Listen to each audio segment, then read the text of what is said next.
जति खतरा भए पनि चाँडो चाँडो सक्सेस आउँछ भनेर चाहिँ नसम्झिनु भन्छु कि टेक्स टाइम मेहनत चाहिँ गरिरहनु पऱ्यो आफूलाई अब म होइन यो साइकल चलाएको पैसाको लागि हो म पैसा कमाउँछु भने चाहिँ he might be not the good racer के त्यही त म आफै पनि यो साइक्लिङ गर्ने भएकोले गर्दाखेरि होला कहिलेकाहीँ चाहिँ कस्तो स्याड लाग्छ क्या यो स्पोर्टलाई चाहिँ किन मतलबै नगरे होला हाम्रो त टेरेनै बनेकै साइक्लिङको लागि ट्रेल रनिङको लागि हाम्रो राइडरहरू खत्रै छ भाइहरू आउनेहरू पनि एक्लै साथीसँग होइन एक्लै गरेर राइड गरेर हामीलाई पनि कहिलेकाहीँ मोटिभेट गरिदियो हुन्थ्यो भन्ने जस्तो चाहिँ फिल हुन्छ एटलिस्ट त्यो ल वर्षको ल एउटा रेस भन्यो भने हाम्रो अब as a cycling as a mountain बाइकको अब प्रेस्टिजियसकै रेसको कुरा भने एसिसी हो क्या माउन्टेन बाइकमा चाहिँ एसियन कन्टिनेन्टल च्याम्पियनसिप भन्ने हुन्छ वर्षको एकचोटि एभ्री टाइम त्यो नयाँ नयाँ देशमा गएर हुन्छ क्या तपाईँले प्लान गरेको करियर होइन त्यसो भए यो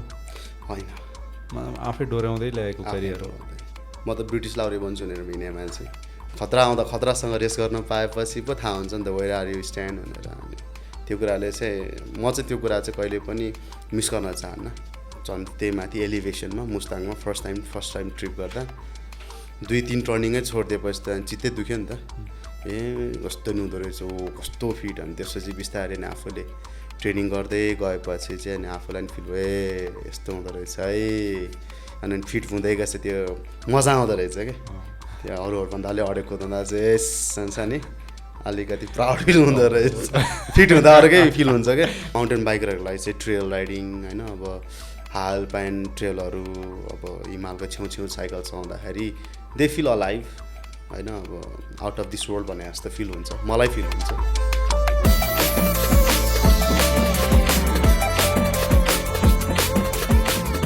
के को थियो ग्रेभल बाइक ओट्सो हाम्रो यो कोरिवाले यसले ल्याएको थियो मैले उसँग किनेको थिएँ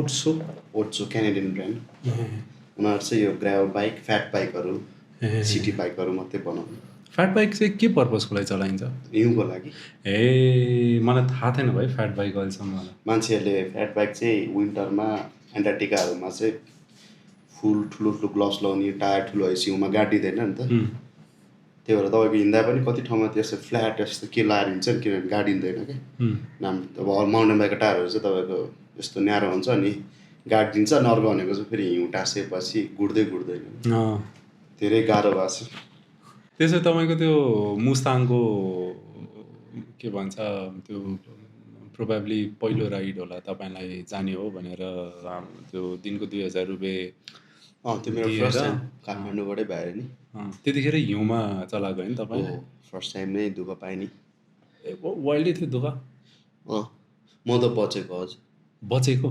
मलाई त दाइले तिमी फिर्ता जो म ऐनालाई लिएर जान्छु भयो त्यो दाइ 6 घन्टा हिउँमा हराएर आएको ए अनि तपाईँ चाहिँ फिर्ता आउनुभयो म चाहिँ तल अलिक तल जुमसुमतिर गएर भएर कुरेर बसिरहेको थिएँ हामी के भएको मतलब त्यो के भन्छ त्यसलाई विन्ड स्टोर्म नै आएको एक्कासी ओभरनाइट हिउँ पुरै 3-4 फिटको 3-4 फिटको हिउँ ओभरनाइट परेछ मतलब अघिल्लो दिन चाहिँ राम्रै थियो अघिल्लो दिन ठिकै थियो अलिकति मौसम बिग्रेला जस्तो भएको थियो अनि भोलि हिउँ पऱ्यो भने चाहिँ गाह्रो हुन्छ भन्ने कुरा मात्रै गर्दै थिएँ बिहान उठ्दा त कागबेनीमा त्यतिको हिउँ मैले अहिलेसम्म देखेको छैन कति हजार मिटर 2800 मिटर कागबेनी हिउँ नै त्यहीँ मजाले थियो तपाईँको कागबेनीबाट अलिक माथि गएपछि गाडी नोक्लिने गरेर हिउँ परेको थियो 4 व्हिल चाहिँ नि डेस्टिनेसन चाहिँ के थियो त्यहाँको मतलब कुन पास कि के लुब्रा पास चलाउनु पर्ने थियो त्यो दिन लुब्रा पासको दिन चाहिँ दायाहरू चाहिँ पुग्नु भयो अब कसरी जस पुगेर फेरि फर्केर आउनु दुःख पाउनु भयो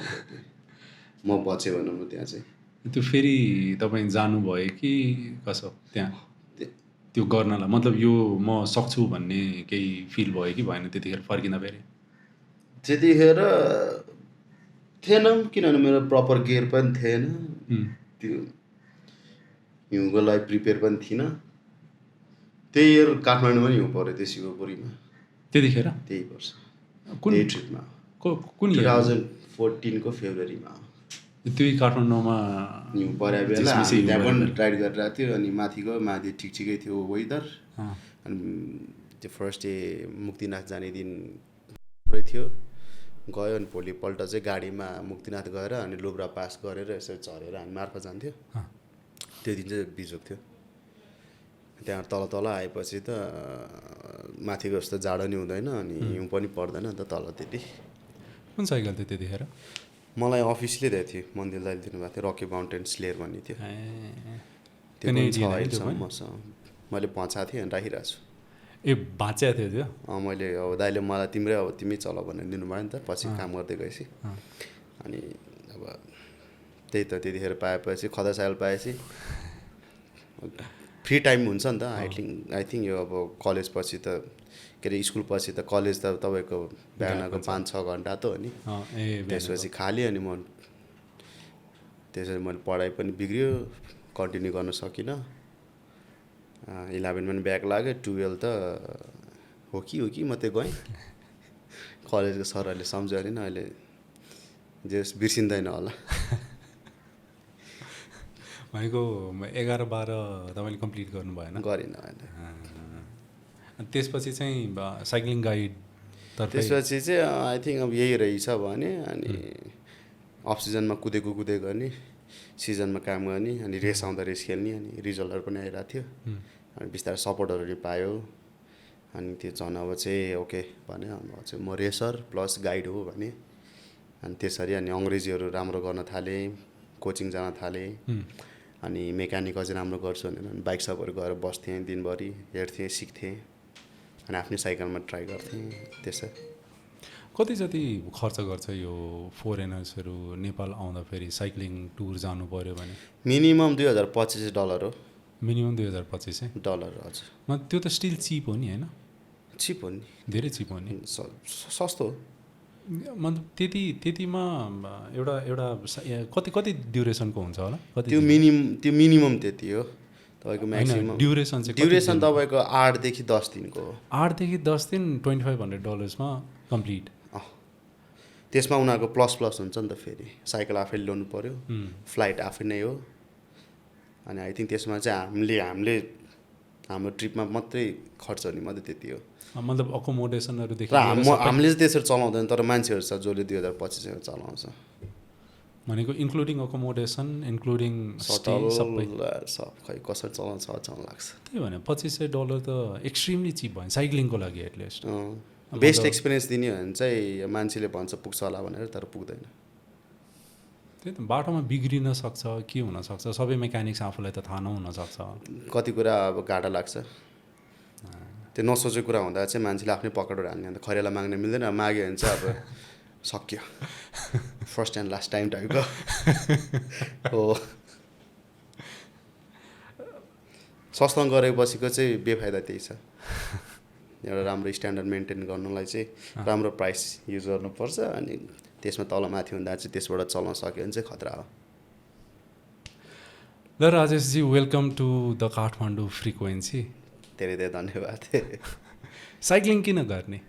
मतलब साइक्लिङ किन गर्ने, त्यसमाथि माउन्टेन बाइकिङ होइन, त्यो शरीरलाई त्यस्तो पीडा हुने होइन, अनि त्यत्रो उकालो चढाउनु पर्ने, म्यासिभ उकालो, अनि त्यसपछि त्यत्रो त्यो ओह्रालो पनि फेरि ढुङ्गा भएको ओह्रालो होइन, ठुल्ठुलो ढुङ्गा भएको। अझ तपाईँको त्यो भिडियो हेर्दाखेरि पनि ओहो म त यस्तो सक्दिनँ भाइ भनेर त्यो आफैलाई डर लाग्ने खाले हुन्छ नि। मतलब त्यस्तो पीडा हुने ठाउँमा गएर साइक्लिङ चलाउनको लागि के खालको मेन्टालिटी हुनुपर्छ होला? अब डिपेन्ड्स, अब कस्तो भने साइक्लिङ चाहिँ इन जेनरल तपाईँको हेल्थको लागि साह्रै राम्रो हो, अनि इन्भाइरोमेन्टको लागि पनि राम्रो हो नि त। तपाईँले कसैलाई डिस्टर्ब गर्दैन, पल्युसन हुँदैन होइन, अनि मान्छे आफैमा नि स्वस्थ रहन्छ नि त। तर अब स्पेसिफिकली माउन्टेन बाइकको कुरा गर्ने भने चाहिँ त्यसमै लुकेको छ नि त। माउन्टेन बाइक होइन, पहाडमा हिमालहरूमा साइकल चलाउने जुन कुराले चाहिँ मान्छेले घरमा बसेर नदेखाएको कुराहरू हो नि त। बाटोमा साइकल कुदाउँदा किन मजा आउँछ? आउँदैन नि त।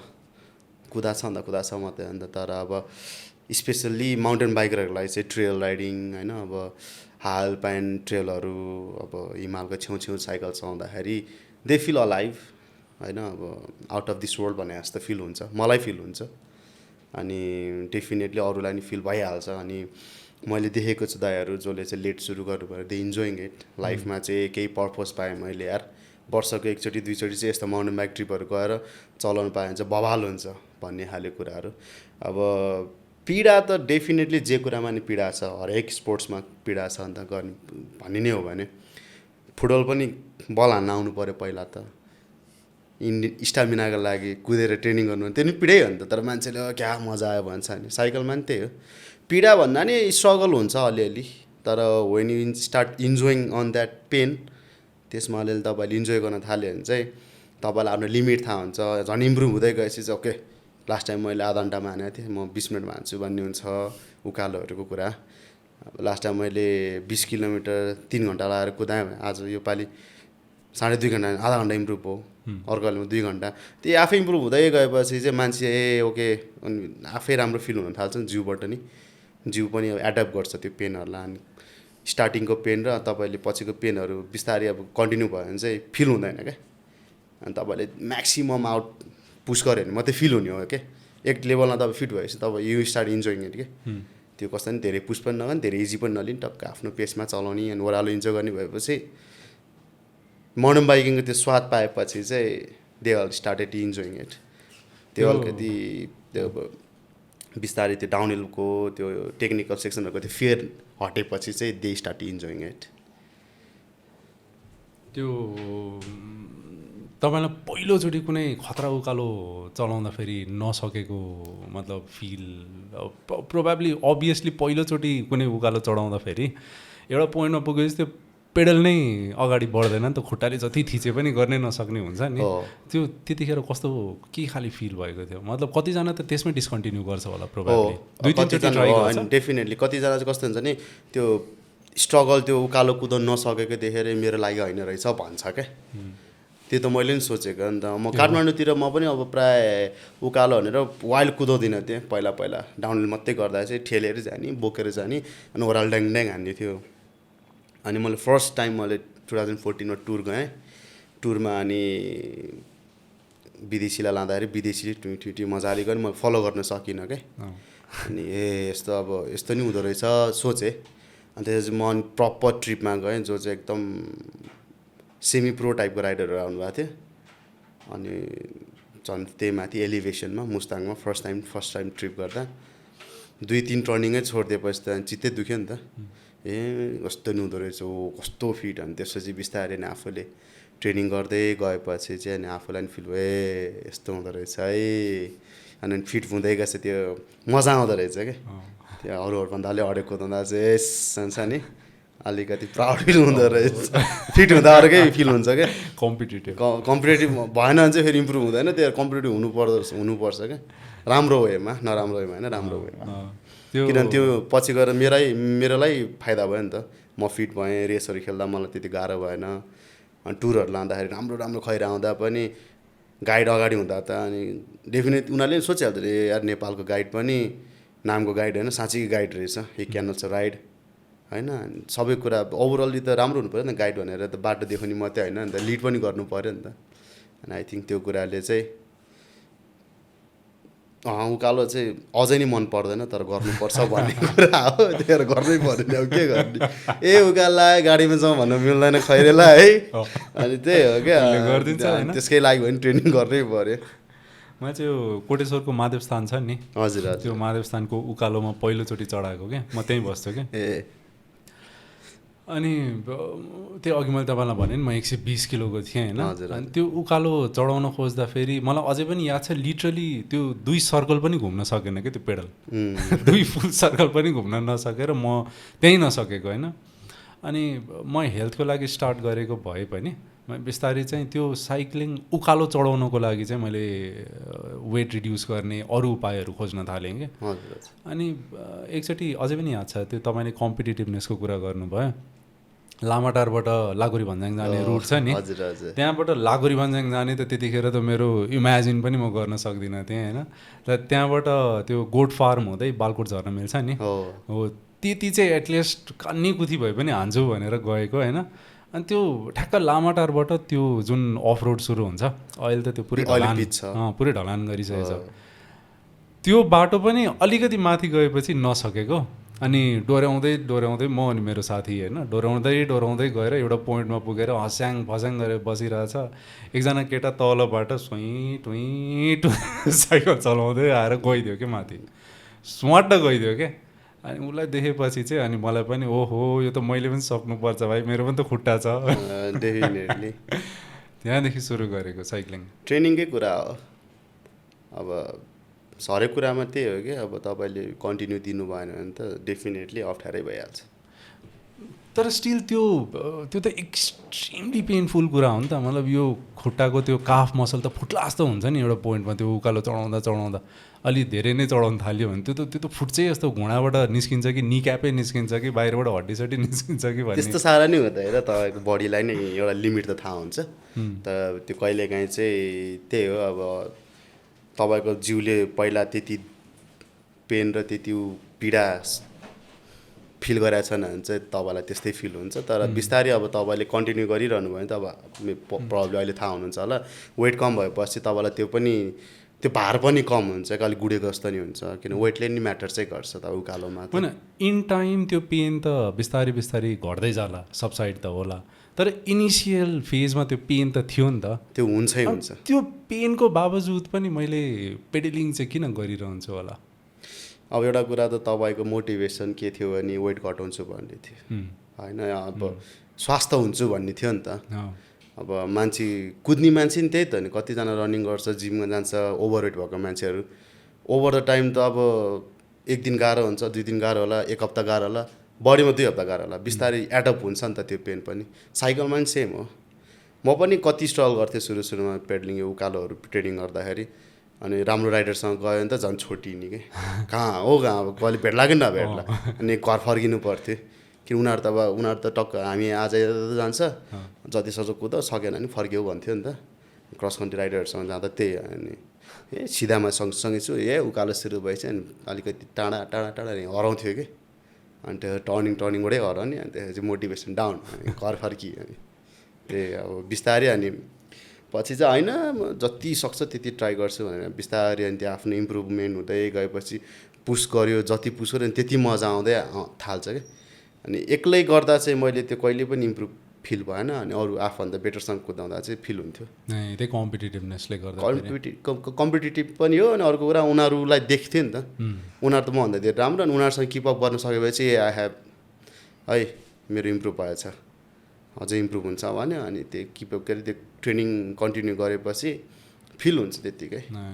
अनि अब म 2013 रेस गर्न थालेको, अनि म किन टप 10 मा छु, म किन टप 5 मा छु, म किन पोडियममा छुइनँ भन्दा चाहिँ अनि lack of fitness, lack of training, अनि किन स्किल्स त अब त्यही हो क्या। अब मैले स्टार्टिङदेखि उडाउने, लडाउने होइन त्यसरी सिकाएर स्किल त मेरो इम्प्रुभ भइसकेको थियो नि त।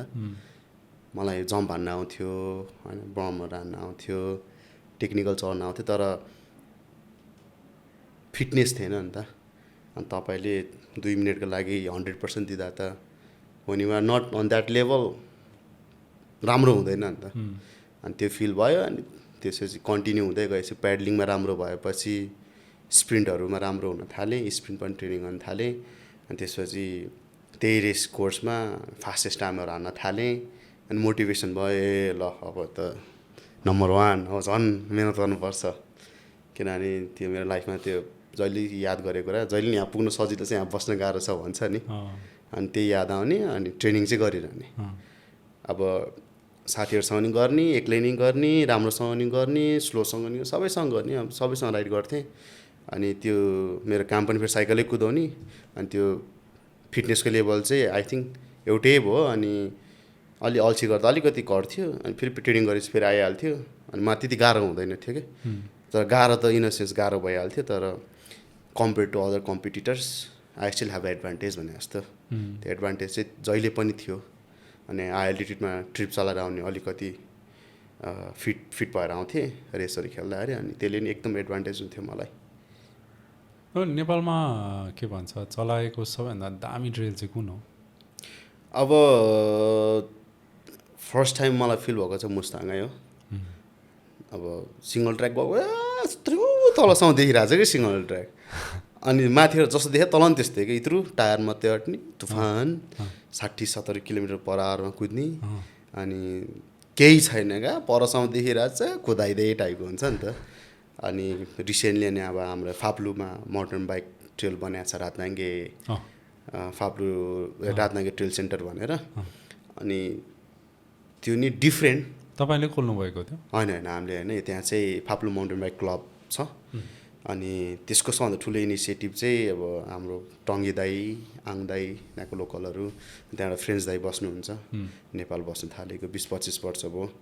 उहाँले चाहिँ त्यो ठाउँमा माउन्टेन बाइकिङ पोसिबल छ भनेर सुरु गरिदिनु भयो होइन। एकदम आभारी छु। म त्यही ठाउँको हो नि त, म सोलुखुम्बुको। कहाँको सोलुखुम्बु? सोलुखुम्बु म म्याप्पा दुधकोशी भन्छ। हामी यो ठ्याक्कै भन्न त मलाई नि अब गाउँको नाम त ठ्याक्कै थाहा भएन। पहिला चाहिँ लप भन्थ्यो, अहिले सऱ्या छ यो भूकम्पपछि। हामी यो सिलगढीबाट हजुरको सोताङतिर भन्छ कि यो। मेरो मामा घर हो कि नेचा बेतगारी, नेचा सल्यान भन्छ अहिले। त्यही नेचा चाहिँ अर्को साइड पर्छ जस्तो लाग्छ। हामी चाहिँ तपाईँको यो लुक्ला जाने बाटो पर्छ हाम्रो चाहिँ। त्यो माथि दुधकोशी ऊ हजुर गापा म्याप्पा दुधकोशी गाउँपालिका भन्छ कि अरे जस नुनथला भन्दा अलिक वरो थाहा पाएँ मैले। त्यही अनि अब त्यही त अब आफ्नो ठाउँलाई रिप्रेजेन्ट गर्न पाउँदा चाहिँ। अनि 3 वर्ष लगातार भयो त्यहाँ रेस रातनाङ्गे इन्ड्योरो भनेर 3 वर्ष। अनि हाम्रो वर्ल्ड क्लास राइडर आउँदाखेरि चाहिँ I still manage to get in podium. अनि जुन कुराले चाहिँ प्राउड फिल हुन्छ। अब त्यो लेभलको मान्छेहरूसँग अब होम एडभान्टेज भनेर नि छैन, किनभने म एभ्रिडे त्यहाँ राइड गर्दिनँ नि त। त्यसलाई होम एडभान्टेज भन्न नि मिल्दैन होइन। रेसमै मात्रै प्र्याक्टिस गर्छ। उनीहरूको लागि नयाँ, मेरो लागि नयाँ हो नि त। अनि उनीहरूको त्यो क्यापेसिटी देख्दा चाहिँ वी स्टिल देयर, अलिकति धेरै पुस गऱ्यो भने चाहिँ राम्रो लेभलमा कम्पिटिट गर्न सकिन्छ उनीहरूसँग भन्ने सोच। नेपालीहरू कति हुन्छ त्यहाँ पार्टिसिपेट गर्ने त्यस्तो ट्रेल रेसिङहरूमा? अब त्यहाँ चाहिँ यस्तो छ, लिमिटेड राखेको छ जहिले पनि। त्यही भएर जहिले पनि एराउन्ड 30-40 मात्रै हुन्छ। लिमिटेड राखेको छ भन्नाले मतलब त्यो सिट सिट किनभने त्यहाँ चाहिँ के छ भने होटेलहरू छ तर फाप्लुमा छ क्या। हाम्रो रेस चाहिँ गरीखासा भन्दा माथि मात्रै हुन्छ। अनि गरीखासामा होमस्टेहरू छ। त्यो होमस्टेहरूलाई सपोर्ट गर्ने भनेर एउटा घरमा 4 जना राइडर, अर्को घरमा 3 जना राइडर त्यो ठाउँ हेरेर दिन्छ क्या। अनि उनीहरूले नि कमाउने मौका, अनि हामीलाई नि त्यो एउटा कर टाइपको भाइब्स आउँछ। अनि त्यस्तो गर्दा चाहिँ अब त्यहाँ अब गाउँतिर कस्तो हुन्छ त, अब एउटा घर यहाँ, एउटा घर उबाट पर हुन्छ। अनि घरहरू पनि लिमिटेड भएर अनि उनीहरूलाई चाहिँ अब हाम्रो टङ्गे दाइको कुरा अनुसार चाहिँ अब he wants to promote that trail as like world's best. अनि त्यही भएर अनि फास्टेस्ट राइडरहरूलाई प्रायोरिटी दिनुहुन्छ भनौँ न। अनि नेपालको राम्रो राइडरहरू रेस खेल्न आएन भने रिसाउँछ। We has a chance to race with the world's best rider and you are not competing with them, you not going forward भन्छ क्या। हुन नि हो, अब नेपालमा बसेर म खतरा भनेर नि भएन नि त। खतरा आउँदा खतरासँग रेस गर्न पाएपछि पो थाहा हुन्छ नि त वेयर आर यु स्ट्यान्ड भनेर। अनि त्यो कुराले चाहिँ म चाहिँ त्यो कुरा चाहिँ कहिले पनि मिस गर्न चाहन्न।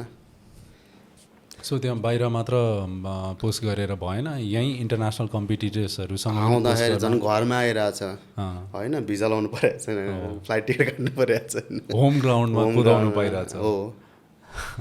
अनि त्यो कुराले चाहिँ अनि खुसी लाग्छ रेस खेल्दा उनीहरूसँग। अनि अरू कहाँ मतलब त्यस्तो ट्रेलहरू कहाँ खोलेको छ? तपाईँहरूले पनि खोल्नु भएको छ कतै? अब मैले कहीँ गर्छ म चाहिँ अब प्रायः जहिले पनि भोलिन्टियर हो। म चाहिँ कसैले कहीँ अब नेचुरल टेसन गएर सफा गर्छु, कसैले नगरेर आफै जान्छु। किनभने कति कुरा चाहिँ अब हामीले ट्रिप चलाउँछ। सो अब त्यो मेरो जिम्मा हो कि इन्डाइरेक्टली, डाइरेक्टली त भन्दैन, इन्डाइरेक्टली अब मैले त्यहाँ ट्रिप चलाउँदैछु भने चाहिँ ट्रेल सफा र ट्रेल राम्रो हुनुपर्ने जिम्मा त हामीले लिनु पऱ्यो नि त। अन्त विदेशीहरू इन्जोय गर्दैन नि त ट्रेल बिग्रेको। अनि ओभरग्राउन्ड ट्रेलहरूमा चलाउनु मजा आउँदैन। सो एभ्री अब ट्रिपभन्दा अगाडि चाहिँ हामी रेकी गर्छ, बनाउनु पऱ्यो भने बनाउँछ, अनि सफा गर्नु पऱ्यो भने सफा गर्छु।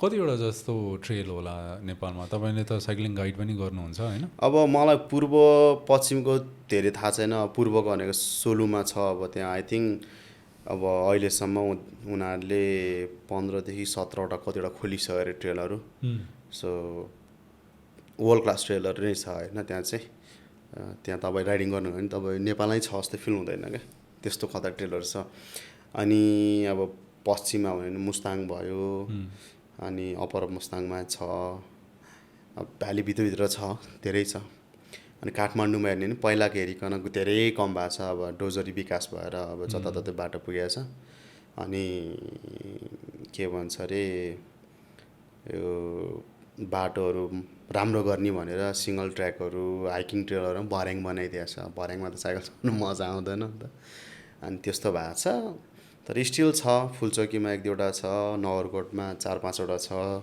अनि अहिले रिसेन्टली हाम्रो यता नागार्जुन साइडमा रामपुर साइडमा दाइहरूले यो स्विजरल्यान्ड पार्कतिर 3टा जस्तो खोलिदिनु भएको छ अनि यो हेलिप्याड अब पहिलेदेखि थियो बुढानीकण्ठको अनि शिवपुरीमा छ अब शिवपुरीको चाहिँ सिङ्गल ट्र्याक भन्दा नि बेसिकली डबल ट्र्याक हो तर साइकल चलाउनु मजा हुन्छ डिस्टर्ब हुँदैन शिवपुरी भनेको यो आर्मी क्याम्पभित्र छिरेर ककनीदेखि सुन्दरीजल माथि चिसापानीसम्मै भनौँ न जस कुदाउनु मजा आउँछ यो आर्मी क्याम्पभित्र भएको जिप ट्र्याकहरू जुन चलाउन मिल्छ नि त्योभन्दा बाहेकको ट्रेलहरू चाहिँ अघि तपाईँले भन्नुभएको ट्रेलहरू चाहिँ प्राइभेटली नै कुनै समूहले आफ्नो इन्ट्रेस्ट राखेर खोलेको ट्रेलहरू हो होइन त्यो सबै तपाईँको के भन्छ अब वन जङ्गलमै घाँस दाउरा गर्दाखेरि बनेको बाटो अनि त्यसपछि इभेन्ट हुन थालेपछि मेन्टेन भयो मेन्टेन भएपछि अनि 1-2चोटि कसैले वास्ता गरेन ट्रेल बिग्रेको थाहा पायो सबैले अनि नेक्स्ट टाइमदेखि चाहिँ गर्नुपर्छ भनेर अनि एभ्री इयर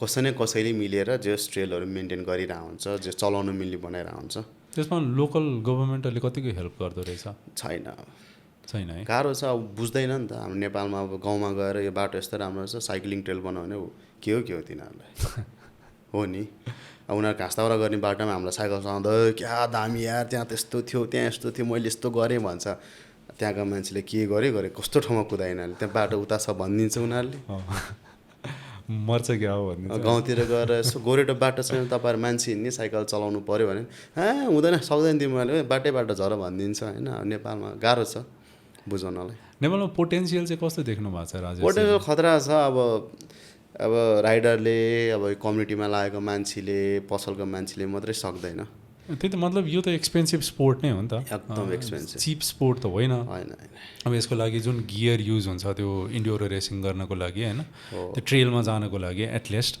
त्यो बेसिक क्रस कन्ट्री नै गर्दाखेरि पनि जुन गियरहरू युज हुन्छ नि त्यो गियर किन्नकै लागि टन्नै पैसा लाग्छ अब तपाईँकै येटीको साइकल त्यस्तो महँगो साइकल हो होइन त्यो साधारणतया जसले पनि त्यो किन्न सक्छु भनेर भन्न पनि सक्दैन नेपालीहरूले तर स्टिल फरेनर्सहरू आएर नेपालको टेरेनमा चलाउन त मजै आउँछ होला नि त उनीहरूलाई नेपालको टेरेन त ब्युटिफुल छ अब सिधै भन्छ होइन हाम्रो नेपालमा भन्दा वर्ल्डमा युरोपमा युएसमा खतरा ट्रेल छ क्या होइन भनेको जस्तो ट्रेलहरू छ क्या but they don't have mountains क्या अब मुस्ताङमा राइड गरिरहेको छु यु हेभ 8,000 मिटर पिक क्या नेपालमै मात्रै पाउँछ अरू ठाउँ पाउँदैन यहाँबाट दौडिरहेछ होइन हामी 4,000मा छ अर्को 4,000 माथि त्यहाँ हिमाल छ 7th highest in the world Dhaulagiri होइन अब त्यो निलगिरीहरू त अझ टप 10 टप 20मा नि नपर्नेहरू छ होइन तिनीहरू हेऱ्यो भने तिनीहरूले यो त टप 10मा नि पर्दैन भन्दा त छक पर्छ क्या अब यहाँभन्दा अझै माथि पुग्न पाए कस्तो हुन्थ्यो भन्ने ठाउँहरू पनि छ नेपाल त्यही अब थोरङ पासहरू गर्दा मान्छेहरू होइन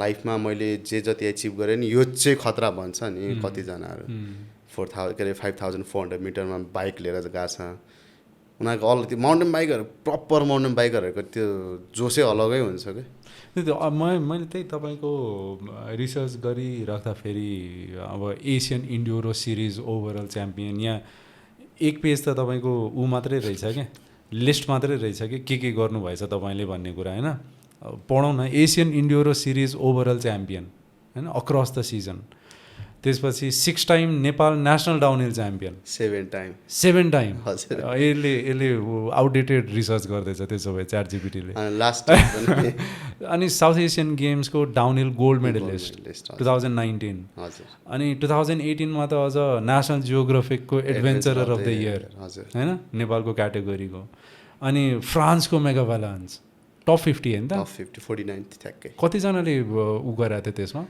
अब म गएको इयरमा 1300 कि 1400जना थियो 1300-1400जनामा टप 50। हजुर त्यसपछि यो UCI mountain bike world series first ever त्यसमा नि टप 15 14th हुनुभएको 14 त्यो चाहिँ ओपन क्याटेगोरी हो प्रो भन्दा सेमी प्रो हो त्यो चाहिँ किनभने as a first timer I can't participate in pro category उनीहरूले सेमी प्रोमा राखिदियो त्यसमा चाहिँ के हेर्न बाँकी सब सेम हो एउटा स्टेज हुँदैन हाम्रो त्यति मात्रै प्रो भन्दा एउटा स्टेज नहुने मात्रै हो रेस चाहिँ उनीहरूले जे गरे त्यही गर्ने हामीले अब स्टिल मलाई बिहान उठेर के भन्छ साइक्लिङ गर्न जानको लागि आधा घन्टा त सोच्नुपर्छ क्या उठौँ कि नउठौँ जाउँ कि नजाउँ आज जाने कि आज एक दिन सुतौँ न भनेर म गर्न चाहिँ हरेक दिन गर्छु आइतबार गर्दिनँ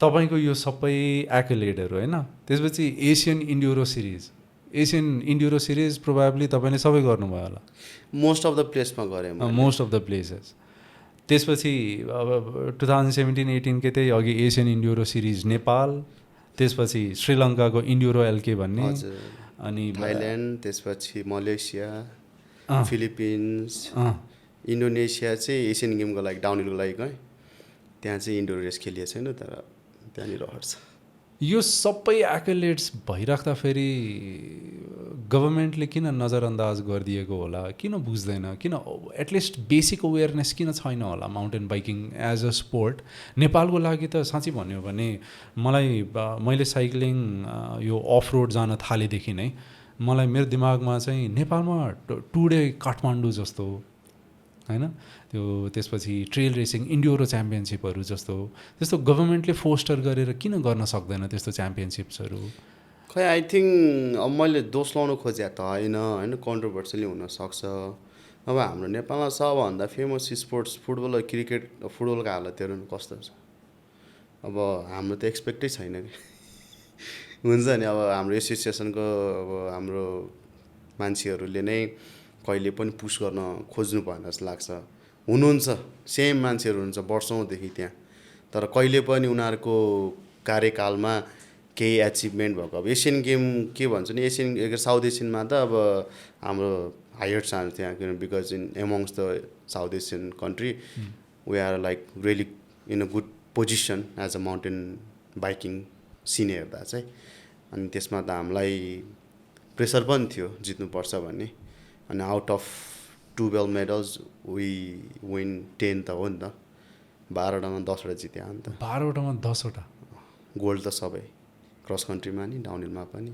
वुमनमा नि मेनमा पनि न टेक्निकल त्यो के भन्छ इन्जिनियर्ड पाथवेमा चलाउन सिकेको छ हैन अब हामी त अब नेचुरल ट्रेलहरू चलाएर हुर्केको हो नि त नेचुरल ट्रेलमै हामी त राम्रो सुइटेबल अनि त्यही भएर इन्ड्युरो पछि छान्नुको रिजन चाहिँ we are more enduro rider than downhill rider भनेर फिल भयो अनि इन्ड्युरोमा रिजल्ट नै राम्रो राम्रो आउनु थाल्यो एसियामा जहाँ गयो नि पोडियममा आयो मोस्ट अफ द प्लेसमा पोडियममा आयो इन्ड्युरो रेस खेल्दाखेरि अनि सुट गर्यो मेरो राइडिङ स्टाइललाई पनि अनि मोस्ट अफ द नेपाली राइडरहरूलाई नि सुट गर्ने डाउनहिल भन्दा नि इन्ड्युरो हो क्या किनभने we have to climb we have to down we have to climb we have to down अनि इन्ड्युरोको बेसिकै त्यो हो क्या you have to be very fit endure गर्न सक्नु इन्ड्योर गर्नु डाउनहिल भनेर चाहिँ तपाईँको अब नर्मल्ली वर्ल्डमा प्रायः ठाउँमा सटल र चेयर लिफ्ट हुन्छ क्या डाउनहिल गर्न एउटा पार्क हुन्छ डाउनहिल 2 किलोमिटर 3 किलोमिटर कुनै 6-7 किलोमिटर हुन्छ बाइक पार्कमा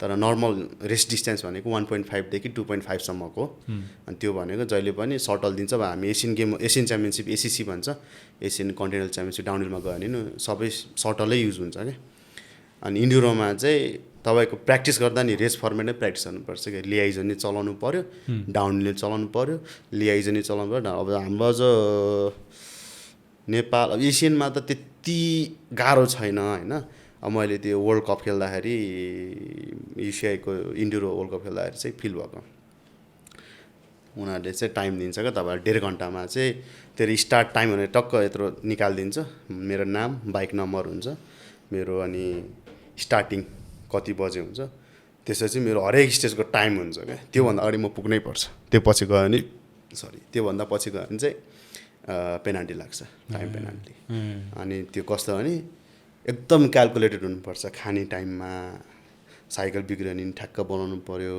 अनि बेला बेलामा चाहिँ तपाईँको त्यो पिट स्टपहरूमा आउनु पाउँछ क्या मेकानिक भएको जोनहरूमा टिमहरूको हुन्छ टिम नहुनेहरूको हुँदैन अब लकिली म चाहिँ अब यतिको एम्बेसडर भएको र यतिको फ्याक्ट्री टिमको टेन्ट थियो अनि त्यहाँ मलाई सबै सुविधा थियो खानादेखि लिएर मेकानिकहरू सबै थियो अनि आएर 10-15 मिनट रेस्ट गर्दाखेरि खानेकुराहरू सब टेबलमा राख्दै हुन्थ्यो अनि मेकानिकले साइकल सफा गरिदिन्थ्यो अनि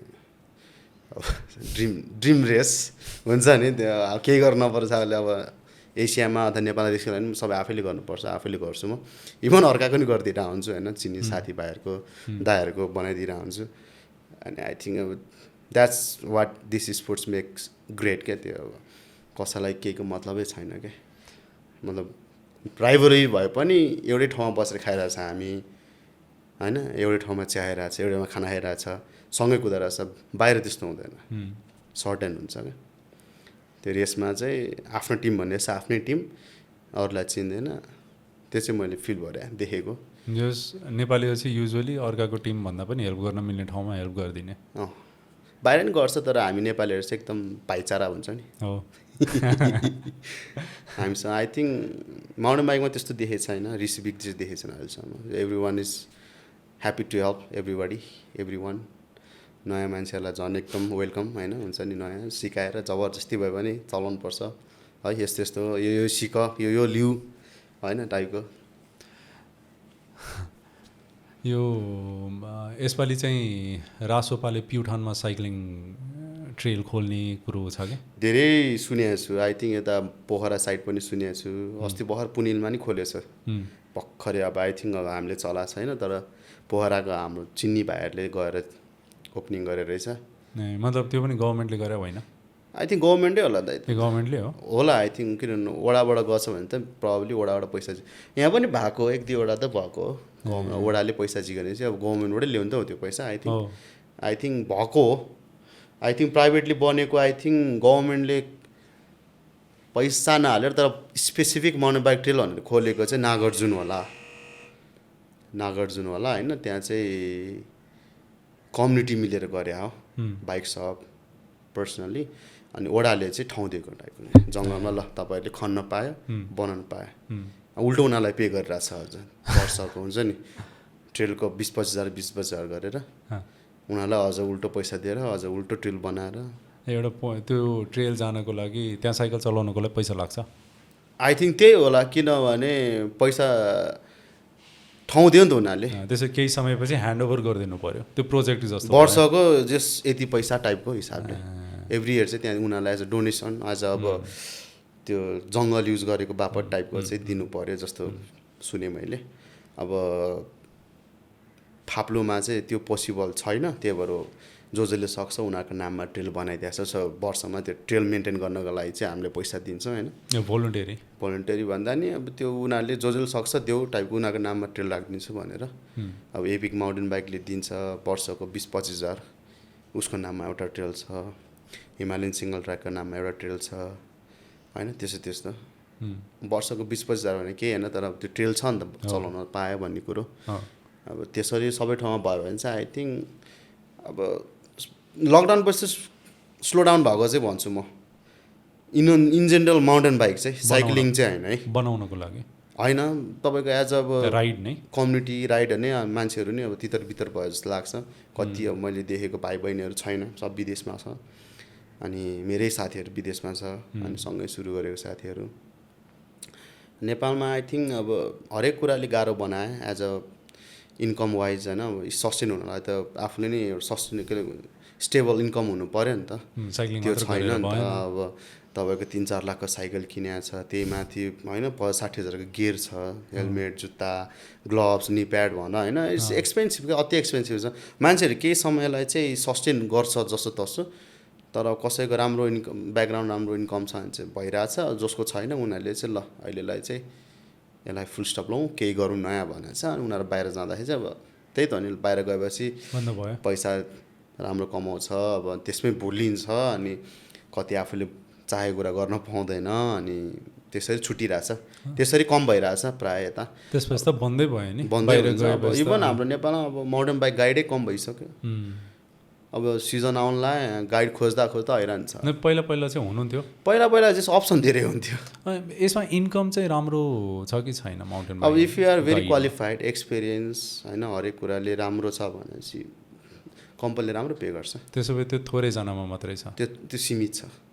त्यसमा चाहिँ कतिजनाले आफूले इन्भेस्ट गरेको छैन होइन, ल्याङ्ग्वेज राम्रो, मेकानिक स्किल्स, लिडिङ स्किल्स होइन, तपाईँको ओभरअल हुन्छ नि सबै ह्यान्डल त गर्न सक्नु पऱ्यो नि त लिड गाइड भएपछि।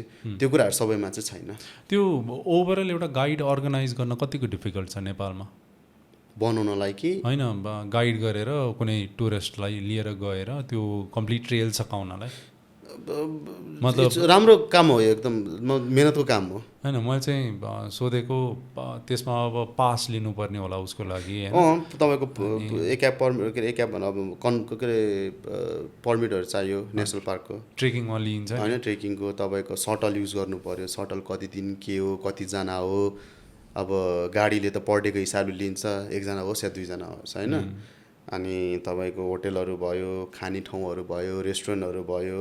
हाम्रो त कस्तो मोस्ट अफ द मान्छेहरूको प्रि प्लान हुन्छ क्या, यहाँ खाना, यहाँ बस्ने, यहाँ डिनर, ब्रेकफास्ट त्यहाँ, भोलिको लन्च यहाँ होइन, गाडीले यहाँ छोड्ने, त्यहाँबाट हामी चलाएर जाने, 3-4 घन्टापछि खाना खाने यहाँ आउने। एकदम मान्छेले एकदम इन्भेस्ट गरेको छ क्या, तपाईँको महिनौँ वर्षौँ लगाएर रेकी गर्छ। अनि कुन होटल राम्रो, कुन होटल नराम्रो, कुन होटलमा खाना राम्रो पाउँछ, कुन होटलमा राम्रो रुम छ, कुन होटलमा सुविधा छ, अब हरेक कुरा क्या तपाईँको एकदम डिटेलमा गयो भने टाउको दुखाइ छ क्या। अनि त्यो सेटअप गर्नलाई मान्छेलाई 1-2 वर्ष त लाग्छ क्या। त्यसमा राम्रोसँगले यसो त्यो अब साउजीले नि फोन गर्न पाएको छैन, ए तपाईँ हो भनेर ट्याक्ट्याक कुरा होइन मान्दिनँ। कतिजना त कस्तो छ नेपालमा, अब मुस्ताङको कुरा गर्ने हो भने चाहिँ अब इन्डियन र आन्तरिक पर्यटनले एकदम भरिभराउ छ क्या अहिले नेपालीहरू घुम्ने चक्करमा।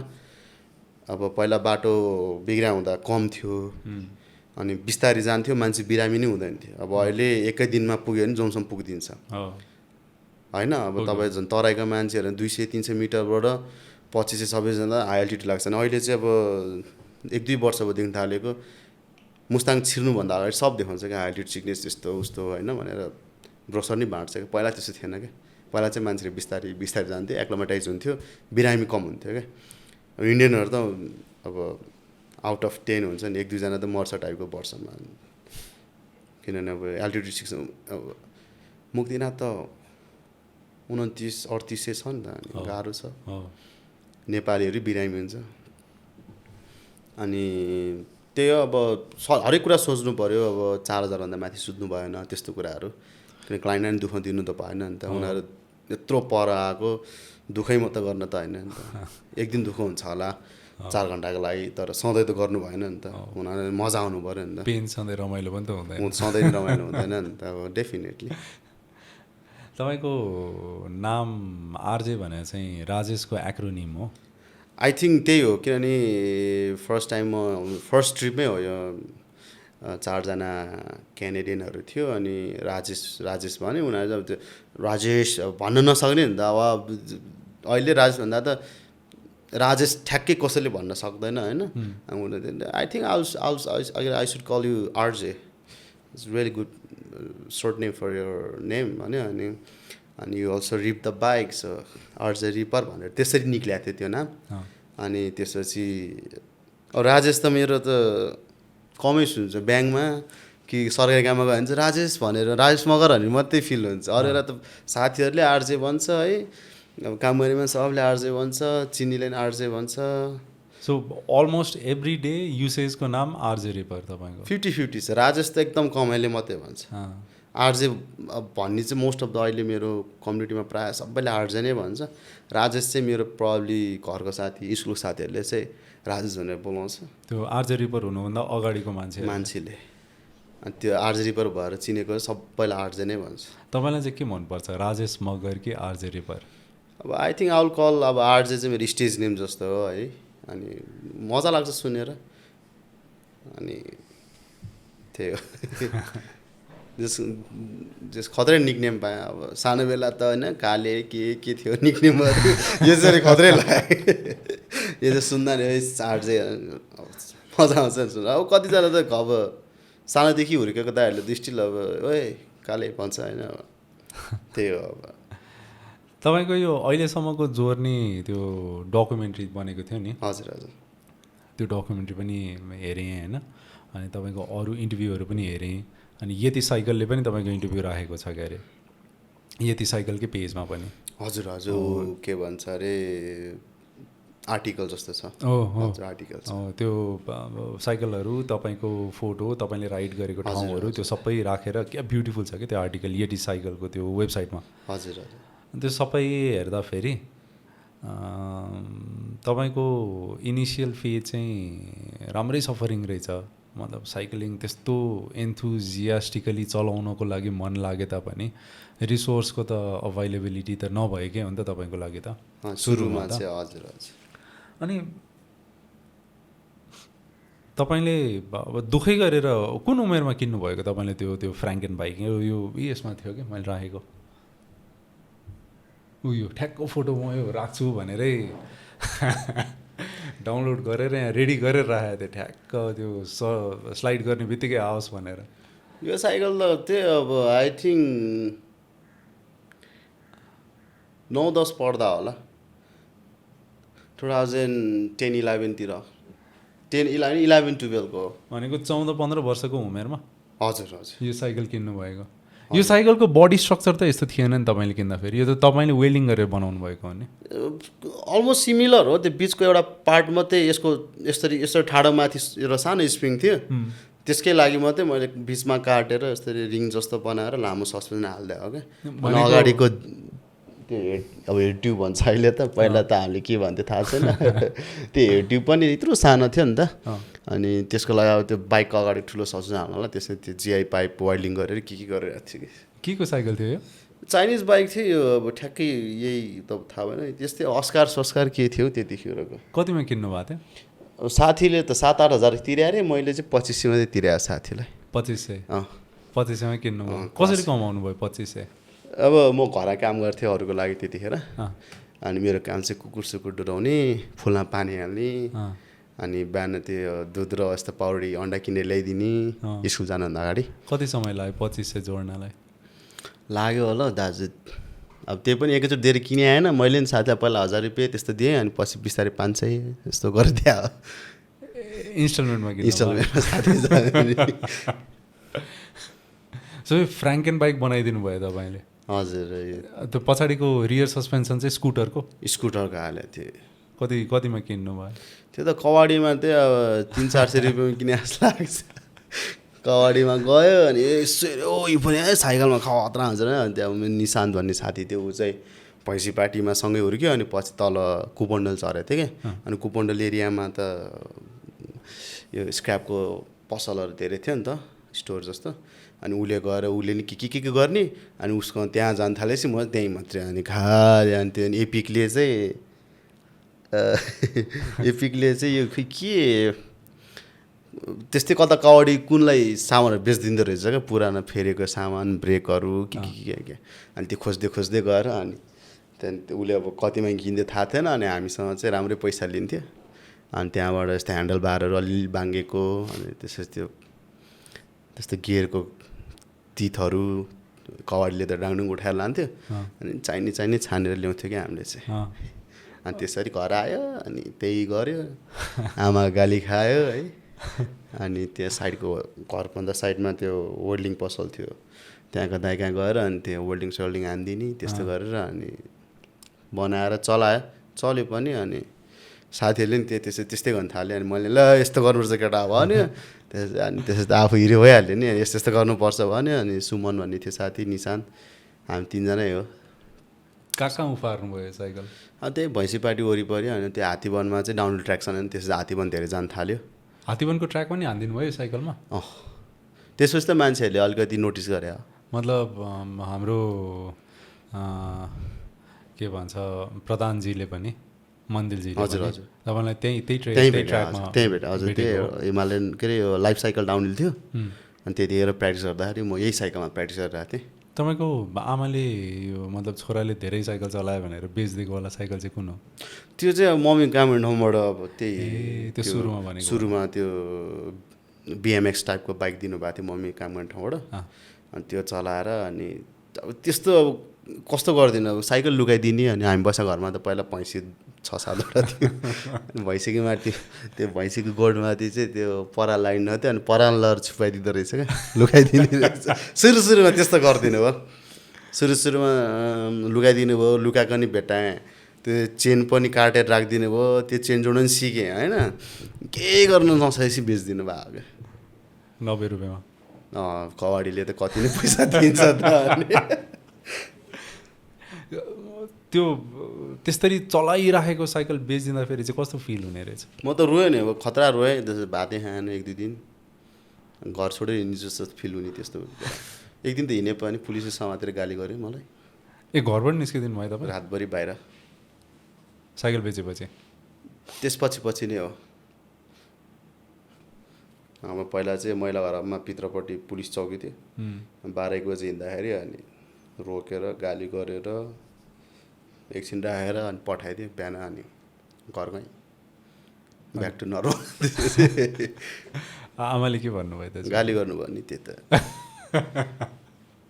गाली गर्नुभयो एकछिन पछि अनि त्यही हो फेरि खानासाना खुवाएर स्कुल अनि अब आजको समयमा कार्बन ब्रेक के अरे कार्बन फ्रेम 4 पिस्टन ब्रेक होइन त्यसपछि अब डिरेलर खतरा डिरेलर होइन त्यसपछि अब त्यो चेन सेट त्यस्तै राम्रो अनि फोर्क त्यो अगाडिको फोर्क होइन तपाईँको भनौँ न तपाईँको वर्ल्ड मोडर्न बाइकमा जे नयाँ टेक्नोलोजी छ नि 2-3 महिना चलाइरहेको छु कि 2-3 महिना पछि अथवा 6-7 महिना पछि चलाइसक्यो क्या अब चलाइसक्यो फक्सको सस्पेन्सनहरू नयाँ टेक्नोलोजी वायरलेस ड्रपर वायरलेस गियर सिफ्टिङहरू आउँछ यहाँ सुन्दा गर्दा 2-3 महिना हराइहाल्छ अनि 3-4 महिना अर्को 3-4 महिनामा आफैसँग हुन्छ क्या कताबाट इक्विप भइहाल्छ होइन अनि अचम्म लाग्छ कति किलोको थियो त्यो साइकल त्यो त गरुङको थियो होला अब 15-20 किलो त थियो अहिलेको साइकल कति किलोको छ अहिलेको नि हेभी नै छ अब मोडर्नाइज भएर अब अहिले बाइकहरू अलि हेभी बलियोमा गएको छ कम्पोनेन्ट त स्टिल धेरै छ होला नि त नयाँ साइकल अब मेरोमा अब धेरै कुराहरू छ भने नि अब टायरभित्र टायर डिफेन्डरहरू राखेको छु दुइटैमा अनि कार्बनको हुइल कार्बनको फ्रेम भए पनि बाइक हेभी छ सो 16 किलो जस्तो हुन्छ पानी बोतल टुलहरू राख्दाखेरि अब पहिला त्यस्तो थिएन जस्तो यहाँ ट्युबहरू राखेको छ नि अहिले त्यस्तो सो लगभग वेट उस्तै छ उस्तै छ तर एकदम स्मुथ अनि हेभी भए पनि चलाउँदा हेभी फिल हुँदैन त्यो चाहिँ चलाउँदा नि हेभी बोक्दा नि हेभी जोड्दा नि हेभी नि यो स्मुथ साइकलको यो एन्टायर समयको ट्रान्जिसन चाहिँ कस्तो फिल हुन्छ तपाईँलाई खतरा सोचेको थिएन लाइफमा यति धेरै ट्रान्जिसन हुन्छ लाइफमा होइन कहाँ स्टिलको साइकल फलामको साइकल चला अनि कहाँ एल्मुनियम पछि कार्बन त्यो चाहिँ नसोचेको कुराहरू तपाईँले प्लान गरेको करियर होइन त्यसो भए यो होइन आफै डोर्याउँदै ल्याएको करियर हो म त ब्रिटिस लाउरे बन्छु भनेर हिँडे मान्छे 3 महिना ट्रेनिङ गरे तपाईँ फ्लोट गरिरहनु भएको छ त्यसो भए अझै पनि कन्फ्युज हुन्छु बेला बेला त जे जस्तो गराएको छ अब आई थिङ्क लाइफमा धेरै अगाडि आइसक्यो पछाडि त फर्किने चान्स छैन त्यतिखेर हात्तीवनको ट्र्याकमा मन्दिलजीले नोटिस नगरेको भए नभेटेको भए कहाँ हुनुहुन्थ्यो होला तपाईँ अहिले प्रोबब्ली म लाउरेट किनभने त्यही 16-17 वर्षको थिएँ 21 वर्षसम्म लाउरेट भिड्न पाउँथेँ अब त्यो अब 4-5 वर्षमा पनि लाउरेट नबनाए भए चाहिँ अब काहीँ न काहीँ केही न केही चाहिँ गरेर आउँथेँ तर यस्तो खतरा चाहिँ गरे त्यो चाहिँ स्योर त्यो साइकल चाहिँ स्टिल चलाइरहनु हुन्थ्यो होला चलाउँथ्यो मेबी अब हाम्रो जुन यो लोवर क्लासको भनौँ न हाम्रो अब कि खाडी मुलुकतिर हुन्थ्यो होला एउटा त पढाइ पुग्दैन थियो होइन अनि प्रब्ली कतै न कतै केही अब आफूलाई परिवारलाई पाल्नलाई केही न केही गुजारा गरेर हुन्थ्यो होला जस यति अब जहाँबाट आयो त्यहाँबाट अहिले कम्पेयर गर्नु त खत्रै लाइफ हो मेरो त राजेशबाट आरजे चाहिँ भन्नुहुन्न थियो आरजे रिपर भन्ने नाम चाहिँ आउँदैन मन्दिरजीको राम्रै छ तपाईँको लाइफमा स्पेस अब more than a Bose is like a mentor हो एउटा ब्रदर मेन्टरको रिलेसन छ काममा चाहिँ प्रोफेसनलिजममा चाहिँ अब त्यो हुनु नै पर्छ होइन त्यो चाहिँ राम्रो सबैतिर ब्यालेन्स छ भनौँ न यो यतिको एम्बेसेडर जुन हुनुभयो नि तपाईँ, हजुर त्यो पनि त्यसपछि नै हो हजुर उहाँसँग भेटेपछि? उहाँसँग भेटेपछि। किन उहाँ पनि त एम्बेसेडर हो क्यारे यतिको होइन? हो उहाँ पनि हुनुहुन्छ, तर अब प्रायोरिटी चाहिँ ममा छ। अनि अब त्यतिखेर धेरै कुरा हुनसक्थ्यो। यतिको ट्रिप आयो नि त, यतिको फर्स्ट इन्टरनेसनल ग्यादरिङ भनेर 2015मा आउँदाखेरि नेपालमा हामी 28जना जस्तो यति लभर हो अल अराउन्ड द वर्ल्डबाट आएको बेला। अनि यतिको साउहरू थियो, फक्समा काम गर्ने मान्छेहरू, रेस्पेसको साउहरू आएको थियो। त्यतिखेर दाइले नि लिन सक्ने कुरा हो। अनि दाइले चाहिँ होइन, यो केटा यस्तो यस्तरी आएको, यसको स्टोरी राम्रो छ भने त्यतिखेर चाहिँ बर्नी ब्राउडी भन्ने भर्मन्टको एउटा केटी हुनुहुन्थ्यो, बाइक म्यागजिनमा एडिटर हुनुहुन्थ्यो, आर्टिकल लेख्ने। अनि उहाँले चाहिँ ओके गर्न होइन राइटर आर्टिकल अन आरजे भन्यो। अनि त्यसपछि आर्टिकल आएपछि मैले सपोर्ट पाएँ। साइकल सबैले मिलाएर एउटा साइकल पठाइदियो। अब त्यो टाइमको $6-7 साइकल भनेको 7-8 लाखको साइकल आयो। अनि त्यसपछि त्यो आर्टिकल फेमस पनि भयो। अनि फेमस हुन पाएको छैन। अनि यतिकै rider, ambassador, videographer Joey Schusler उहाँले पढ्नुभयो, उहाँलाई एकदम राम्रो लाग्यो। I think we can work on this article as a documentary हिसाबले भिडियोग्राफी गरौँ भन्यो। मन्दिरलाई त्यसपछि एचएनआई एडभेन्चर, यति फक्स, मन्दिर प्रधान सबैजना मिलेर ल गरौँ भनेर 2017को डिसेम्बर 1 महिनाको सुटमा त्यो मुभी आयो। मुभी आएपछि चाहिँ त्यो त खतरा टर्निङ पोइन्ट भयो त्यो लाइफको।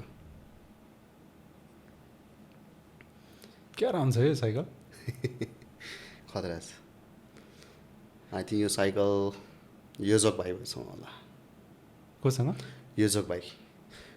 हाम्रो माउन्टेन बाइकहरू साइकल चाहिँ छ तर साइकल चलाउँदैन। योजक भाइ भन्ने छ। सो अब यतिले चाहिँ पैसा दिँदैन, सिधै कुरा साइकल दिन्छ। अनि मैले चाहिँ 1 वर्ष चलाएपछि बेच्न पाउँछु। अनि त्यो पैसा चाहिँ मैले रेसमा अथवा आफ्नो केही परेन युज गर्न मिल्छ। तर रेसमा प्रायः रेसमा युज हुन्छ। अनि सेकेन्ड ह्यान्ड बेच्यो भने पनि 17-18मा चाहिँ 3-4 लाख आउँथ्यो। अहिले चाहिँ 5-6 राम्रो कन्डिसन छ भने 7सम्म दिन्छ मान्छेहरूले। जसलाई थाहा छ यतिको बारेमा, सबैले चाहिँ किन्दैन, लिमिटेड छ पर्सनहरू।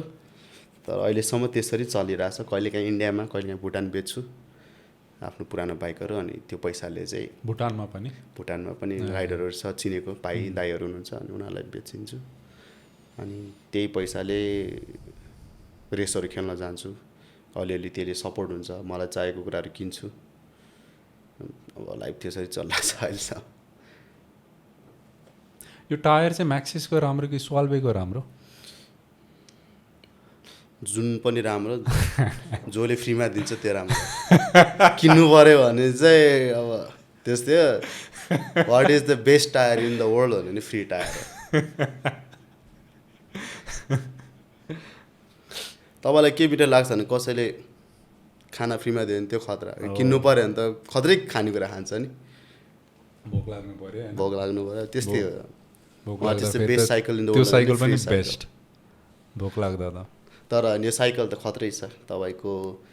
अब यो साइकलहरू राम्रो नराम्रो भनेर चाहिँ तपाईँको रेसिङमा हो नि त। रेसिङमा छुटाउने जस्तै गाडीहरू पनि राम्रो नराम्रो त रेसिङ ट्र्याकमा हो नि त। जो खतरा, जो फास्ट, त्यो खतरा हो नि त। साइकलको पनि त्यही हो। रेसमा धेरै रिजल्ट ल्याएको साइकल हो यतिले। यतिको राइडरहरू राम्रो। तपाईँ त्यो हात्तीवनको ट्रेल जुन म कम्पिट गर्छु भनेर जानुभएको थियो नि यो साइकल लिएर, हजुर, त्यतिखेर डर केही लागेको थिएन? मतलब यो साइकलले धान्छ कि धान्दैन भन्ने? त्यसमा चाहिँ म विश्वासै थिएँ। 1-2 लडेर भाँचिनिसक्यो, वाइल्डिङ गर्दै चलाएर आयो होइन। आई थिङ्क एउटा रेस त टिक्छ भन्ने फिल त थियो।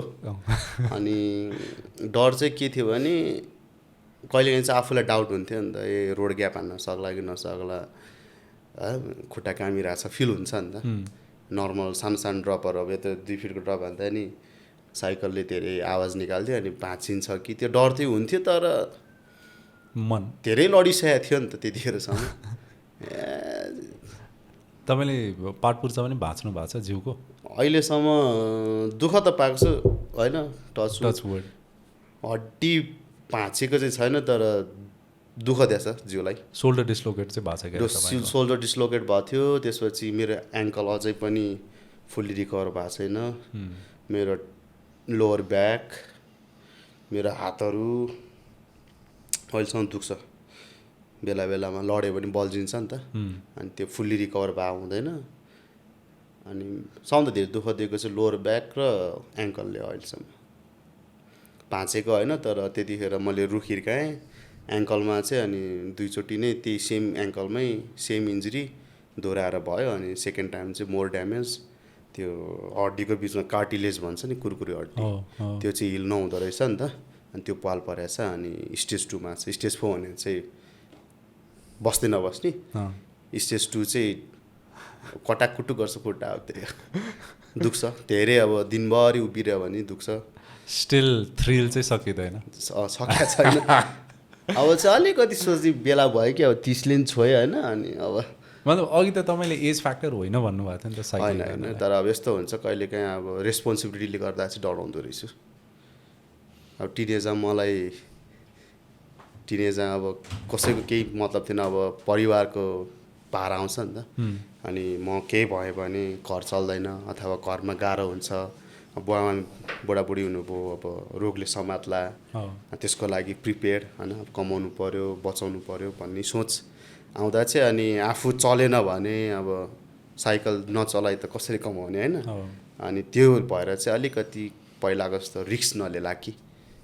अब जस्तै 20-25 मा त केही डरै छैन नि, यसो हेरे यहाँबाट हानिदिन्छु, यसो हेरे त्यहाँबाट हानिदिन्छु, यसो हेरे त म हाम फालिदिन्छु केटा हो, हेरे भन्यो। अहिले नि सक्छु, तर अहिले चाहिँ क्यालकुलेटेड रिस्क के। अब पहिला चाहिँ क्यालकुलेटै नगर्ने नि त, यस्तो रे यो त म 30 मिनट नै हानिदिन्छु भन्ने सोच हुन्थ्यो। अहिले चाहिँ आई थिङ्क यसको लागि यति चाहिँ चाहिन्छ, आई थिङ्क मलाई यसो 2-3 चोटि दियो भने यसो ट्राई गरेँ, ओके आइएम गुड भने फुत्ता हान्यो, सेफ होइन। त्यो क्यालकुलेटेड केओस भन्छ नि। अब पहिला चाहिँ क्यालकुलेटै थिएन नि, अब अहिले चाहिँ क्यालकुलेटेड क्या। अब रेस्पोन्सिबिलिटिज बढेपछि सबै कुराबाट अब मलाई के भयो भने अफिसमा गाह्रो हुन्छ, घरमा गाह्रो हुन्छ, नट जस्ट मेरो बारेमा मात्रै सोचेर पनि भएन नि त मैले फेरि। सो तपाईँ अब चाहिँ आफ्नो एजको त्यो मतलब ठाउँमा हुनुहुन्छ जहाँ चाहिँ कम्पिटिटिभ रेसिङहरू अलिक मिनिमाइज गर्ने? मैले अझै त्यो सोचेको चाहिँ छैन, म चाहिँ अझै गर्छु, सकिन्छ अझै गर्छु। त्यो चाहिँ त्यति मैले चाहिँ अब मेरो त्यो जुनियरलाई पनि भनेको कुरा, अब इफ आइ एम गिभिङ 100% एउटा रेसमा 100% नो मिस्टेक, खतरा भएको छ, मैले खतरा कुदा फिल भएर मलाई कसैले जित्यो भने चाहिँ okay maybe now it's time to slow down भन्ने चाहिँ लाग्छ। अब अहिलेसम्म त्यस्तो आएको छैन। अब एसियन रेसमा पनि नेपालको लागि अहिलेसम्म मेडल कसैले ल्याएको छैन माउन्टेन बाइकमा। सो त्यो चाहिँ टार्गेट छ मेरो। अझै अब 5 वर्ष 6 वर्ष मैले दिएको छु, मलाई सक्छु जस्तो लाग्छ। अब हेरौँ अब समयले के भन्छ, तर मेरो चाहिँ जस प्रयास जारी छ। अनि प्रोबेबली मेगाल्यान्ड्स इन्डियन वर्ल्ड सिरिजहरू अर्को 1-2 चोटि चाहिँ फन्ड मिलाएर खेल्छु बिफोर होइन। अब त्यो एउटा टाइममा पुग्नुभन्दा अगाडि नै अहिले नै अब झन् अहिले चाहिँ मलाई म राम्रो भइरहेको छु, पिकमा आइरहेको छु। मेरो अझै अब म्याच्युरिटी भनौँ न, एज अ स्पोर्ट्समा पनि म्याच्युरिटी नै आउनु पऱ्यो नि त। कहाँ कति रिस्क लिने, कसरी ट्रेनिङ गर्ने, कसरी लाइन हेर्ने। अब बल्ल सिक्यो, प्रोफेसनल्ससँग रेस खेल्यो, कुरा गऱ्यो, उनीहरूले भन्छ नि त अब तिम्रो यसमा ध्यान देऊ, तिमीले यो खाऊ, तिमीले यो नखाऊ होइन, यतिको ट्रेनिङ गर, यस्तोवाला ट्रेनिङ गर भनेर बल्ल सिक्यो नि त्यत्रो पछि कि। पहिला त युट्युबमा जे जति देख्यो त्यहीबाट सिकेर आएको। अब त पर्सनल्ली मान्छे भेटेर भन्दा त अब बल्ल अब एउटा यो चेक रिपब्लिकको राइडर छ मातेज भन्ने, इज अलमोस्ट 39 वर्ष, अनि उसको बेस्ट रिजल्टै 38 इयर्समा आएको क्या। ऊ 38 वर्ष हुँदाखेरि उसको best result in the world cup, top 10 top 20 होइन। वर्ल्ड कप भनेको त अर्को लेभल हो नि त। उसले अब 38 वर्षमा गएर उसले भनेको उसको सबभन्दा बेस्ट रिजल्ट त्यतिखेर आउँछ नि त। I think we can also do it, just keep pushing टाइपको कुरा। त्यही त यो इन्डोर रेसिङमा त बाहिरतिर 40-42 त्यस्तोमा पनि च्याम्पियन भइरहेको हुन्छ नि मान्छेहरू। अनि मेन भनेको अब हाम्रो चाहिँ कस्तो नि, प्रोसँग सक्दैन नि, एउटा एटलिस्ट एज क्याटेगोरी छ क्या। So you can compete with आफ्नो एज भनौँ न 40 देखि 50 को बिचको मान्छेहरू। अनि 30 त भन्नु मिल्दैन, 50 देखि माथिको आफ्नो क्याटेगोरीहरू हुन्छ अनि त्यसरी खेल्न मिल्छ। सो यो कम्पिटिटिभ रेसिङ चाहिँ तपाईँको करियरको एउटा हाँगा भयो होइन? हजुर। तपाईँको अर्को ब्रान्च त यो गाइडेन्स दिने ब्रान्च पनि छ नि त। हजुर। यो साइक्लिङको यो जुन गाइड भएर तपाईँले सिकेको सबैभन्दा ठुलो लेसन चाहिँ के हो? त्यसमा त्यो कम्पिटिटिभ रेसिङमा त तपाईँले थ्रिल सिक्नुभयो होला होइन, रमाइलो पनि हुन्छ अनि त्यो अचिभमेन्ट पनि छ, मैले मेडल जित्छु। म नेपालको लागि प्रोभाब्ली तपाईँले जतिको यो के भन्छ इन्ड्युरो रेसिङ डाउनहिल रेसिङहरू नेपालमा तपाईँले जतिको अरू कसैले गरेको पनि छैन। अब तपाईँ नै हुनुहुन्छ, हामीले पनि हेर्ने हामी म्याचर साइक्लिस्ट भनौँ न, हामीहरूले पनि हेर्ने तपाईँलाई नै हो। त्यो त एउटा बाटो भयो, त्यसमा तपाईँले सिक्नुभएको अचिभमेन्टको कुरा होला, थ्रिल होला। यो गाइडेन्स दिएर चाहिँ तपाईँले के लेसन सिक्नुभएको छ? किन अघि तपाईँले भन्नुभयो नि, मतलब अब चाहिँ मेरो एउटा यस्तो टाइम आइसक्यो जब मैले यो टाइममा चाहिँ रेस्पोन्सिबिलिटीको बारेमा पनि सोच्नुपर्ने छ। हातखुट्टा भाँचेर भोलि मैले परिवारलाई नि केही गर्न सकिनँ भने त मैले नै हो गर्ने। अब यो गाइडेन्सतर्फ चाहिँ तपाईँले के सिक्नु भएको छ?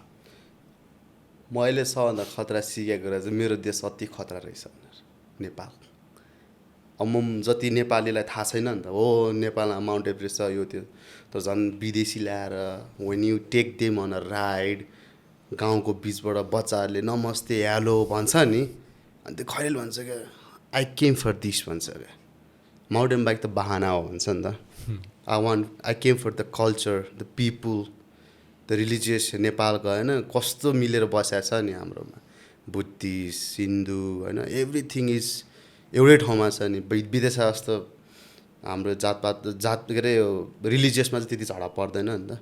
अब त्यस्तो सुने नि छैन है मैले, तर अब मुक्तिनाथ एउटै भित्र हिन्दू पनि छ बुद्धिस्ट पनि छ, कति मिलेर बसेको छ। अनि अब त्यो गाउँहरूमा त्यो जसरी अब हामी त गलीहरू जाँदाखेरि त देख्छ नि त खैरेहरूले, अनि त्यही हो क्या उनीहरूले हामीले भन्दा खतरा एक्सप्लेन गरिदिन्छ क्या हाम्रो देश कस्तो छ भनेर, अनि त्यही खतरा लाग्छ मलाई। अनि हामी चाहिँ कति कुराले हामीलाई गाह्रो बनाइरहेको हो होइन, जस्तै अब हाम्रो पोलिटिक्स कुरा, अब हाम्रो अब अरू कुराले त्यो डेभलपमेन्ट राम्रोसँग नभएको कुराहरू छ होइन। तर हामीसँग त्यो क्विन र युरा भने जस्तै क्या एज अ नेपाल चाहिँ। अनि जो यो गाइडिङ यो एडभेन्चर सेक्टरमा काम गरेर छ उनीहरूलाई थाहा छ कि हामीसँग के छ भनेर। त्यसलाई खतरा गर्नलाई चाहिँ आई थिङ्क गभर्मेन्ट लेभलदेखि नै पुस गरेन भने चाहिँ प्राइभेटली र पर्सनल्ली धेरैले गरेको छ, सर्टेन लेभलसम्म मात्रै हो कि। त्यसपछि अगाडि जान चाहिँ जेरोदेखि गर्नुपर्छ नि त। अब भनौँ न अब माउन्टेन बाइक ट्रिप चलाउनलाई त वातावरण बनाउनु पऱ्यो नि त, ट्रेल चाहियो नि त। भएको ट्रेकिङ ट्रेलहरू पनि भर्याङ बनाइदिएपछि कहाँ साइकल चलाउनु त होइन, ट्रेल बनाइदिनु पऱ्यो स्पेसिफिक माउन्टेन बाइक ट्रेल भनेर होइन। अब हाम्रो त्यो कस्तो भने धेरै खर्च लाग्ने कुरै होइन क्या। ठक्क एउटा वडामा दिउँ, त्यो गाउँमा काम नगर्ने अब त्यतिकै बसिरहेको मान्छेहरूलाई काम दिउँ न, दिनको 1500-2000 दिउँ, बाटो खन्नी मात्रै हो क्या। हामीलाई भर्याङ चाहिएन होइन। अब एउटा यसो मजाले 10-15 किलोको ट्रेल बनाइदियो, बिस्तारै एभ्री टाइम त्यसमा केही न केही इम्प्रुभमेन्ट ल्याउन सकिन्छ। तर ट्रेल त छ नि त, स्पेसिफिक माउन्टेन बाइक ट्रेल मान्छेहरू त हिँडिहाल्छ। अब हामीले अहिले प्रायः सब साइकल चलाउनु भनेको सब ट्रेकिङ ट्रेलै हो क्या, हाइकिङ ट्रेल वाकिङ ट्रेल हो क्या। People use to commute from one place to another place हो नि त। स्पेसिफिक माउन्टेन बाइक ट्रेल भनेर अब राताङ्गेमा छ होइन, तर त्यो पनि that use to be a walking trail हो नि त होइन। स्टिल अहिले गयो भने त्यहाँ गाई चरिरहेको हुन्छ होइन, गोठालाहरू हिँड्दा हुन्छ, त्यसलाई नै मेन्टेन गरेर माउन्टेन बाइक ट्रेल बनायो नि त। तर जेरोबाट माउन्टेन बाइक ट्रेल बनाएको त होइन नि त, त्यो ठाउँ अलरेडी भएको कुरालाई अलिकति म्यानेज गरे हो नि त। सो हाम्रो चाहिँ प्रपर ल साइकलकै लागि भनेर खनेको चाहिँ 1-2वटा मात्रै हो क्या ठाउँ। त्यसलाई चाहिँ बढाउन सक्यो भने आई थिङ्क अब सबैले फाइदा लिन्छ, सबैलाई फाइदै हुने यो कुरा भनेको। एटलिस्ट गभर्मेन्टको लेभलबाट केही नभएको देख्दा तपाईँलाई दुःख चाहिँ लाग्छ। Sports as a sports grow हुन सकेन हाम्रो। म त फुटबल देखेर अनि आफूलाई त के आशै छैन क्या हाम्रोमा त, लिमिटेड सस्तो। अब फुटबलको त भनौँ न, तपाईँ त सुरु गर्दा त यु डोन्ट निड बुट्स होइन, जुत्ता जस्तो लगाएर खेल। अब नाङ्गी खुट्टा खेल्न जान्छ बच्चाहरू। अब म हुर्किँदा मेरो त फर्स्ट स्पोर्ट्स चाहिँ फुटबल हो, त्यसपछि टेक्वान्डो हो, साइकल त पछि आएको कुरा हो क्या। त्यो पनि रमाइलोले गरे अब यसलाई म करियर बनाउँछु भने बना होइन। अब हुँदा हुँदा गर्दा गर्दा अब चाहिँ यही हो। साइक्लिङ त प्रोभाब्ली तपाईँको लागि लक थियो। अब त्यो रमाइलो लागि गरेँ। अब अहिले डट बाइक पनि त्यस्तै भयो। अब मोटर बाइकमा पनि छिरेँ, रेसहरू पोडियममा आयो। अब नराम्रो भनेन, तर साइक्लिङले चाहिँ मलाई बेटर राइडर बनाइदियो बाइकमा पनि। अनि जुनले गर्दा चाहिँ एडभान्टेज भयो। अब होइन, अब डट बाइक रेसहरू पनि जितिसकेँ। अनि अचम्म लाग्छ। मनपर्ने कुरा हो क्या मलाई, डट बाइक नि मनपर्छ। रमाइलो लागि अब त्यो गोल्ड मेडलको अलिकति पैसा आएको बेला मैले डट बाइक किनेँ सेकेन्ड ह्यान्ड, ठ्याक्क लकडाउनमा। अनि चलाएँ, दाइहरू अलिअलि चिनेको दाइहरू थियो, डट बाइकको दाइहरूसँग कुदाएँ। अनि त्यत्तिकै खतरा भयो। अनि अब दाइहरूले भ्लग हालिदियो, आफू फेरि डरै छैन, जहाँ पनि बाइक कुदाइदिएछ उकालिदिएछ। अनि त्यत्तिकै मान्छेहरूले चिन्न थाल्यो। अनि रेस भएपछि रेस खेलेर जित्यो। अनि यसो हेर्दा चाहिँ डट बाइकको सिन चाहिँ माउन्टेन बाइकको कम्पेयरमा चाहिँ ठुलो रहेछ क्या, एज अ नेपाल होल। किन मोटो भ्लगिङ एकदम चल्छ नि त नेपालमा। अनि डट बाइक चलाउने मोटो भ्लगरहरू छ, उनीहरूले गर्दा पनि हाइप छ क्या डट बाइकको सिनमा चाहिँ। साइकलमा चाहिँ एकदम लिमिटेड, महँगो भयो। अब साइकल र डट बाइकको पैसा उस्तै छ। अब सोच्नुहोस् न, मान्छे डट बाइकले किनिहाल्छ सिधै। साइकल चलाएर सानो फ्यामा कसले गर्छ भनिहाल्छ नि, होइन? त्यही हो क्या। यो साइक्लिङको तपाईँले गाइड गरेर लिएर जाँदाखेरि एक्सपिडिसन कति दिनको हुन्छ होला? हाम्रो चाहिँ ठ्याक्क 10-12 दिन ठ्याक्कै। 10-12 दिनको भनेको हरेक दिन कति किलोमिटर जति चलाउनुहुन्छ? हाम्रो एकदम कम छ। अब नेपालको त्यही हो, एलिभेसन अनि ट्रेलले फ्याक्टर चाहिँ अलिकति फरक छ। अनि एभरेजमा चाहिँ 25-30 किलोमिटर हुन्छ। सो त्यो किलोमिटर भन्दा पनि कति एलिभेसन गेन गर्यो भन्नेले चाहिँ एलिभेसन र टाइमको हिसाबले हुन्छ, किलोमिटर हुँदैन। कहिलेकाहीँ त्यही 25 किलोमिटर चलाउनु 6 घन्टा लाग्छ, कहिले अब त्यही 25 किलोमिटर चलाउनु 3 घन्टामा हुन्छ। डिपेन्ड्स क्या, अब कहाँ गइरहेछ भनेर। अब क्लाइम्ब गर्ने भयो भने चाहिँ डेफिनेटली छ। अब तपाईँ 4000 मिटरमा 2 किलोमिटर कुदाउन तपाईँलाई अलमोस्ट 1.5 घन्टा जस्तो लाग्छ। त्यो एन्टायर एक्सपिडिसन कम्प्लिट गर्नको लागि फिजिकल स्ट्रेस त भइ नै हाल्छ होइन? त्यो त अब त्यो नभइकन त साइक्लिङ पनि गर्न सकिँदैन। मेन्टल स्ट्रेस चाहिँ कस्तो हुन्छ? तर मोस्ट अफ द क्लाइन्टहरू अब यस्तो हुन्छ, मेन्टल स्ट्रेस भनेको चाहिँ अब हामीलाई चाहिँ के पर्छ भने नलडोस् होइन, क्रास नभइदियोस्, बिरामी नभइदियोस्। They paid to have a great time in Nepal नि त।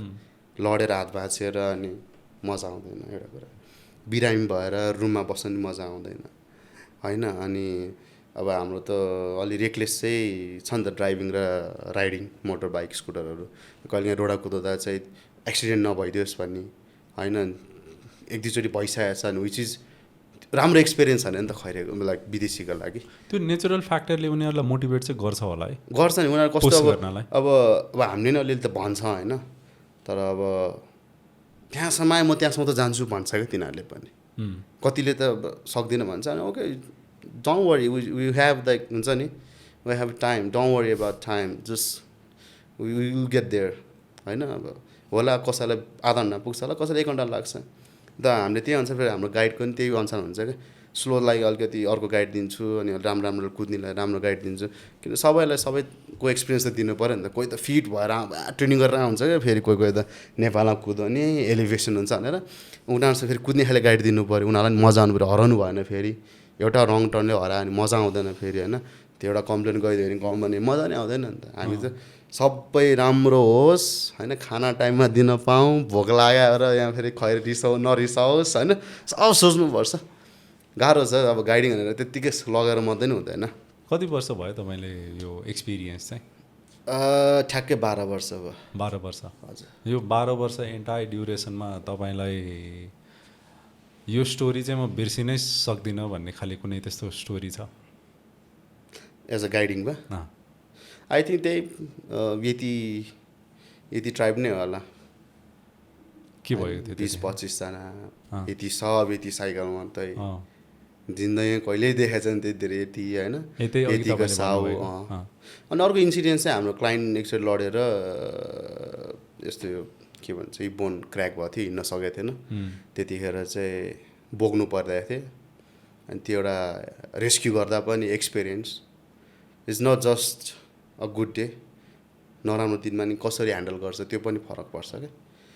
किन राम्रो दिनको लागि त एभ्री वान इज रेडी, केही भन्यो भने त कसैले ठिक छैन, तर केही भयो भने चाहिँ हाउ यु ह्यान्डल भन्ने कुरा हो कि।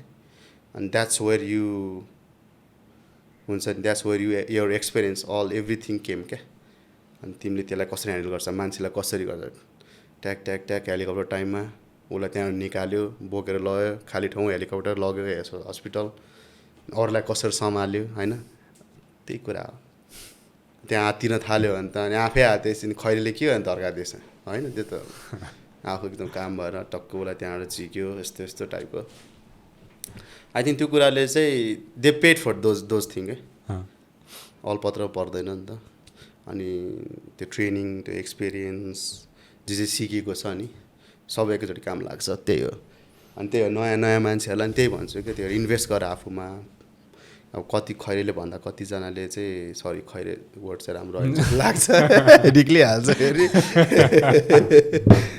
विदेशीहरूले चाहिँ त्यही हो क्या अब इङ्ग्लिसमा कतिजना अब जस्तै हाम्रो कहिलेकाहीँ अब इङ्ग्लिस नबुझ्ने भाइहरूसँग लिएर गयो भने चाहिँ अब साइकल बनाइदियो भनेर स्पेसिफिक भन्दाखेरि बुझ्दैन क्या अनि कहिलेकाहीँ म त्यो ठाउँबाट गुज्रिया भएर नि हो होइन त्यो भएर सिक्नु अब पढ्नु पऱ्यो पढ्नलाई अब हो अब हाम्रो गभर्मेन्ट स्कुलमा पढेर कति नै इङ्ग्लिस बोल्न सकिन्छ र होइन अब तर अब छ नि त इन्स्टिट्युटहरू छ 2 महिना 3 महिनाको कोर्सहरू लिनु मैले कोर्स ल्याएँ नि त पुस गर्नु पऱ्यो आफूलाई पुस गर्नु पऱ्यो मैले ट्रेनिङै ल्याएँ त्यतिकै खतरा भएन होइन अनि मेकानिकको अब यति धेरै बाइक सपहरू छ अब काहीँ गएर काम गरिदियो अथवा हेल्प गरिदियो सिकिन्छ मैले पनि त्यसरी सिकेँ हो अनि कति कुरा चाहिँ अनि आफैले गऱ्यो अब माउन्टेन बाइकमा त्यही हो क्या अब फर्स्ट एड मेकानिक त्यसपछि लिडिङ स्किल होइन हुनुपर्छ सबै कुराहरू अनि अब कतिजना चाहिँ अब गाइड लाइसेन्स आएपछि म त गाइड लाइसेन्सले मात्रै हुँदैन नि त त्यो तपाईँले भन्ने त्यो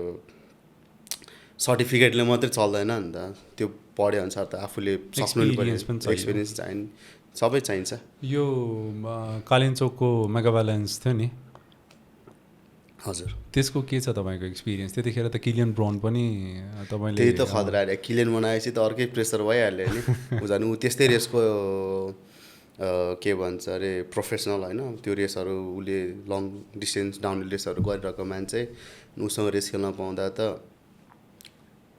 अर्कै ठाउँमा नि म त आइएम ड्रिमिङ अनि अब अनि हाम्रो त्यतिखेरको अर्गनाइजर शान्तु दाई रूपेश दाई गौरी दाईहरूले चाहिँ पुस गर्नुभयो हामी 80-90 जना थियो होइन अनि किलेन बर्नसँग होइन किलेन बर्नले डकुमेन्ट नि गरिरहेको थियो त्योहरू उसको डकुमेन्ट पनि छ होइन बवाल छ त्यो डकुमेन्ट पनि त्यो डकुमेन्ट्री केही पार्ट थियो कि त्यो सेपरेट इभेन्ट थियो त्यो डकुमेन्ट उनीहरू अब आएको बेला उनीहरूले गरिरहेको थियो अनि त्यतिखेर अब हामी पनि पऱ्यो अनि उनीहरूले नसोचे जस्तो नि भयो क्या अब नेपालमा होइन अब कस्तो चाहिँ होला माउन्टेन बाइक त रहेछ तर वेन वी राइड नेपालको राइडहरू नि राम्रो रहेछ they are in really good level भनेर त्यो उनीहरूले नि भन्यो क्या त्यो फ्रान्सको मेगा ब्यालेन्स र यहाँको कालिम्पोङको मेगा ब्यालेन्समा कतिको गाह्रो त हाम्रै गाह्रो नि हो हाम्रो सब नेचुरल ट्रेल उनीहरूको सब म्यानमेड ट्रेल हो क्या त्यो हिउँ एउटा मात्रै त हो अरू त फ्याक्टर अरू त गाह्रो केही पनि थिएन यहाँको ट्रेल अझ एडभेन्चरस हाम्रो त अझै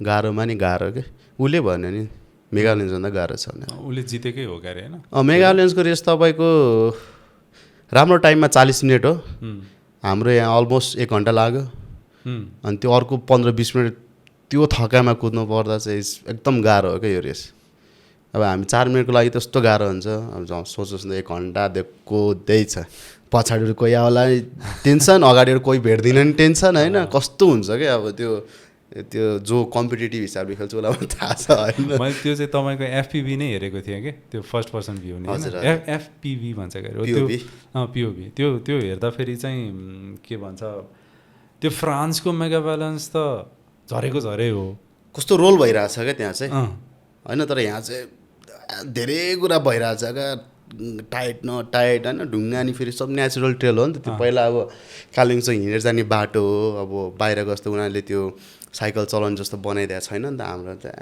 गाह्रो नि दाइले झन् त्यत्तिको सफा चाहिँ गरिदिनु भएको अब त्यो एउटा त रेस होला होइन तर फ्रान्सको जस्तो मेगा ब्यालेन्स अनि यहाँको त्यो कालिम्पोङको मेगा ब्यालेन्स यिनीहरूको यो अर्गनाइजेसन ट्रेल म्यानेजमेन्ट यो इभेन्ट कल्चरको कुराहरू यो सबै कुरा आउँछ नि त त्यसबाट चाहिँ के सिकिन्छ मतलब अब अहिलेसम्म जतिले इभेन्ट गर्नुभएको छ खत्रै गर्नुभएको छ क्या नेपाल जस्तो ठाउँमा होइन एउटा त सपोर्टै छैन नेपालमा अब धरानमा रेस हुँदाखेरि पनि दाइहरूले अप्रोच गरेर चाहिँ सपोर्टै छैन क्या उनीहरू त अब तर इभेन्टहरूमा चाहिँ किन सपोर्ट गर्दैन भन्ने कुरा हो क्या, किन उनीहरू त त्यसकै लागि बनाएको हुन्छ नि त। एउटा एनर्जी ड्रिङ्क भनेपछि त एनर्जी ड्रिङ्क त अब रेडबुलको हेर्नु बाहिर होइन, रेडबुलको त एथलिटै हुन्छ, उनीहरूलाई त वर्षको पैसा दिएर कन्ट्र्याक्ट गराएर हेलमेट लाउँछ, उनीहरूको रेसको के अरे रेसको अथवा त्यो ट्राभल एक्सपेन्सहरू हेरिदिन आउँछ। एउटा इभेन्टको लागि चाहिँ अब हाम्रो चाहिँ यस्तो ठुल्ठुलो कम्पनीहरू छ तर खै सपोर्ट गरेन क्या, देखिएन ठुल्ठुलो कम्पनीहरूले सपोर्ट गर्यो भने चाहिँ इभेन्ट अझै खतरा हुन्छ जस्तो लाग्छ। फन्ड चाहिँ कसरी जेनेरेट गर्नुहुन्छ तपाईँले, मतलब त्यो इभेन्ट अब मैले इभेन्ट चाहिँ गरेको छैन, तर इभेन्ट गर्ने दाहरूलाई चाहिँ गाह्रो छ, किनभने सुन्छु नि त अब इन्ट्री फी कति लिने होइन, तपाईँको 5,000 इन्ट्री फी लियो भने 20 जना होला, नेपालमा छैन नि त, पैसै तिर्न सक्दैन होइन। अब कतिजना सपोर्ट पाइरहेको हुन्छ, सबैले पाउँदैन नि त, अनि गाह्रो छ क्या। त्यसो भए कतिवटा इभेन्ट त इन्सेप्सनबाट केही अगाडि बढे पनि फेल हुन्छ होला, त्यो गर्नै सकिँदैन। अब प्राय अब सब इभेन्ट गर्ने दाइहरू सब लसमा मात्रै हो, कसैले पैसा बनाउँदैन, पैसा नबनाएपछि त अनि इभेन्टै गर्न सक्दैन नि। जस्तो नेपालको पनि याक अट्याक त फेमस छ नि त, वाइल्ड फेमस छ नि, वर्ल्डमै one of the best race हो नि अब, तर ऊ सस्टेन हुन सकेन किन पैसा कमाउन सकेन, गाह्रो छ नि। याक अट्याक पनि नेपालमा एउटा नन प्रफिटले गर्छ क्या अरे, अहिले एउटा नट फर प्रफिटले गर्छ क्या अरे, खै थाहा छैन तर सकेन जस्तो लाग्यो उनीहरूले। त्यस्तो कुराहरूमा चाहिँ किन सरकारले ध्यान दिँदैन भनेर चाहिँ दुःख लाग्छ। अब त्यही हो, अब मेन त अब स्पोन्सरसिपै हो क्या, अब स्पोन्सरै गर्दैन। अब प्राइभेट सेक्टरहरूमा नि कति ठुल्ठुलो कम्पनी छ नि राम्रो, अब हाम्रो अब नेपालको अब खतरा फुटबलमा अब नेसनल लिग त भइरहेको छैन है, अब यस्तो भन्न नि गाह्रो छ क्या नेपाल जस्तोमा है। अनि साइक्लिङमा के चाहिँ गर्ला भन्ने सोच क्या। यो अघि पनि कुरा गर्यो, माउन्टेन बाइकिङ टुरिज्म नेपालको लागि प्रोभाब्ली म आफै पनि साइक्लिस्ट भएकोले गर्दाखेरि होला नेपालको लागि त वरदानै हुन्थ्यो होला क्या, नेपालको एडभेन्चर टुरिज्मको लागि। एकदम अब यो world class mountain bike destination बनाउनको लागि के गर्नुपर्छ जस्तो लाग्छ तपाईँलाई? आई थिङ्क सबै कुराले मिलाउनु पऱ्यो। एउटा त ट्रेल होइन, ट्रेलमा इन्भेस्ट गर्नुपर्छ, किनभने ट्रेल हामीसँग कमै छ क्या, हामी जहिले पनि भनिरहेकै हो होइन, ट्रेकिङ ट्रेलहरू हाइकिङ ट्रेलहरू युज गर्छ। त्यो अघि तपाईँले जति भन्नुभयो नि त्यो इनफ छैन, अझै गर्न सक्छ तपाईँले। अब विस्लर किन जाने भन्दाखेरि त ट्रेलै हो नि त, त्यहाँ फेरि one of the best trail in the world अन्त विस्लर बाइक पार्क भनेपछि मेरै सपना छ, खै कहिले पुगेला होइन, तर जानु रहर छ होइन। त्यो हो अब हामीले आई थिङ्क हामीसँग भएको रिसोर्सेस युज गर्नु पऱ्यो। अनि मेन भनेको सरकारले नै हो पुस गर्ने त। अब सोच्नुहोस् न तपाईँ, अब फाप्लुको कुरा गऱ्यो भने एभरेस्ट हेर्दै साइकल चलाउन फाप्लु नै आउनु पऱ्यो क्या, एभरेस्ट सिजनै आउनु पऱ्यो क्या, अरू दुनियाँमा कहीँ छैन क्या। जस्तो खतरा ट्रेल चलोस् तर एभरेस्ट देख्दैन क्या, तर राजनाङ्गे टपबाट देख्छ नि त एटलिस्ट। कुदाउने बाटो त अन्त पनि छ, अन्त पनि छ, एभरेस्ट हेर्न एभरेस्ट नेपालै आउनु पऱ्यो नि जस्तो हो क्या। अब त्यो हिसाबले अब होइन, त्यो रिजनमा अझै राम्रो ट्रेल बनाउने कि ठाउँ त छ नि त, बनाउनु पऱ्यो नि भन्ने मात्रै हो नि त। अनि त्यसलाई फिजिबल बनाउनु पऱ्यो, सजिलो बाटोघाटो राम्रोसँग पुग्नु पऱ्यो। अब फाप्लुको एटलिस्ट तपाईँको फ्लाइट पनि रेगुलर भइदियो भने, टाढा होइन नि, अब फ्लाइट छैन अनि अब बाटोबाट गयो भने मिनिमम 10 घन्टा, अहिले अब खोलाले बाटो बगायो भने त 14-15 घन्टा, खैरेलाई 14-15 घन्टा गाडीमा राख्यो भने त अनि मारिहाल्छ नि, गाह्रो हुन्छ। अघि त्यो मैले के भन्छ टु डे फ्रान्सको कुरा गरेँ होइन, अब मैले चाहिँ इमेजिन गर्ने भनेको उकालो चढाइरहँदाखेरि ओह्रालो झराइरहँदाखेरि 2 डे काठमाडौँ जस्तो एउटा इभेन्ट भइदिएको भए क्या मजा हुन्थ्यो होला भनेर सोच्थेँ। गाह्रो छ, फ्रान्समा कति सजिलो छ। म नि टु डे फ्रान्सको बेला पुगेँ क्या, तपाईँको बाटै बन्द हुन्छ, गाउँै बन्द हुन्छ, सब उठेर रोडमा आएर दुनियाँ दिवाना लाएर कहाँ काठमाडौँ चान्स छैन। त्यहाँ त्यो एउटा मन्दिर निक्लिँदा त बाटो जाम भयो, ढुङ्गा हान्दै जस्तो गर्छ है, झन् त के हुन्छ होला। तपाईँको लागि त्यस्तो एउटा सिग्नेचर स्टेज रेस बनाऊ भन्यो भने कस्तो खाले बनाउनुहुन्छ होला तपाईँ? हाम्रो त जियोग्राफीले दिएकै अब माउन्टेन बाइकिङको लागि हो। जस्तै म्यापमै यो लोकेसन भन्दाखेरि कुन लोकेसन चाहिँ दामी छ? काठमाडौँ खतरा छ नि एज अ तपाईँको वरिपरि। अब थाहा भयो भने त अब होइन, मान्छेहरू दर्शकहरू हेर्न नि नजिक हुने काठमाडौँ हो होइन। अनि अब ट्रेलको हिसाबले हेऱ्यो फाप्लुहरू खतरा छ, मुस्ताङ पनि खतरै छ, तर काठमाडौँको नगरकोट फुलचोकी जस्तो ठाउँहरूमा ट्रेल बनाउन सक्यो भने त अनि मान्छेहरू हेर्न आउनु नि खतरा हुन्छ। अनि अब हाम्रो चाहिँ विदेशमा जस्तो यो सजिलो अलिकति गाह्रो टाइपको ट्रेलहरू बनायो भने काठमाडौँ वरिपरि अब नयाँ राइडरहरूलाई पनि अफ रोड होइन क्या, प्रपर ट्रेल छिराउँदा तर सजिलोवाला ट्रेलहरू पनि हुन्छ नि त। बाहिर ग्रिन ट्रेल भन्छ, ब्लू ट्रेल भन्छ, त्यसपछि ब्ल्याक रेड अनि त्यस्तो डबल ब्ल्याक त्यस्तो हुन्छ क्या। त्यस्तो गर्न सक्यो एउटा त्यो बाइक पार्क कल्चर ल्याउन सक्यो भने चाहिँ मान्छे बढ्न सक्छ। यहाँ पनि एउटा विडो मेकर भन्ने छ क्या अरे होइन ट्रेल हेलिप्याडमा त्यो हेलिप्याडको सबै प्रायः धेरैलाई लडा छ त्यसले।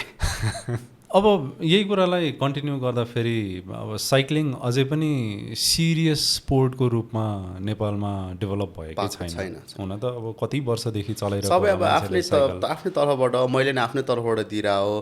अब निरव, नमन, क्रिस होइन, अब यो जो पनि छ नि अलिकति खतरा अब नाम चलेको राइडर, उनीहरू आफ्नै तर्फबाट दिइरहनु, आफ्नै खर्चले गइरहेछ, आफ्नै खर्चले चलिरहेछ होइन। अब साइकल किन्नु त एउटा पार्ट, त्यो साइकललाई चलाइरहनु अर्को पार्ट हो क्या। टाइममा चेन फेर्नु पऱ्यो, चेनकै पर्छ 10-12 हजार होइन। त्योभन्दा त मान्छेहरू अनि जोलाई त्यो फाइनेन्सियली गाह्रो हुन्छ उनीहरूले त छोडी नै दिन्छ क्या। गाह्रो छ सस्टेन हुन यसमा। प्रोभाब्ली त्यो कुराले गर्दाखेरि मोटिभेसन पनि हुँदैन कि सपोर्ट पाउनु पऱ्यो त्यो अनुसार होइन।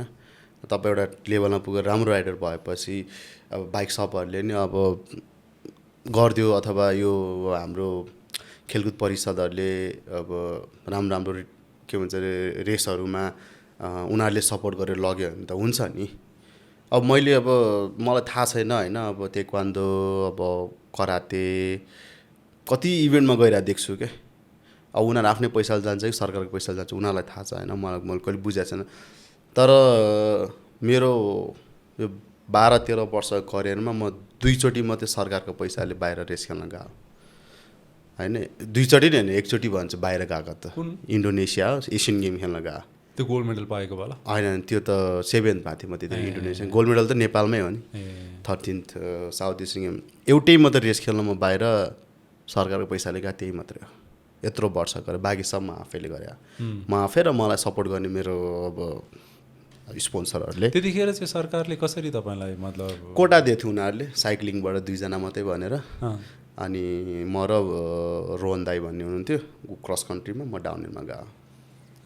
त्यतिखेर तपाईँले अप्रोच गर्नुभयो होइन, सरकारले आफै अप्रोच अब सरकारले भन्दा हाम्रो एसोसिएसनले पुस गरे होला त्यसमा चाहिँ, त्यो गराउनको लागि। त्यो किनभने साइक्लिङबाट लानु पऱ्यो भन्दाखेरि अब ल साइक्लिङमा 2टा कोटा दिएँ भने कोटा भन्ने कुरा आउँदो रहेछ। त्यो मैले बिस्तारै अब स्पोर्ट्समा आएपछि फिल भएको कुरा हो।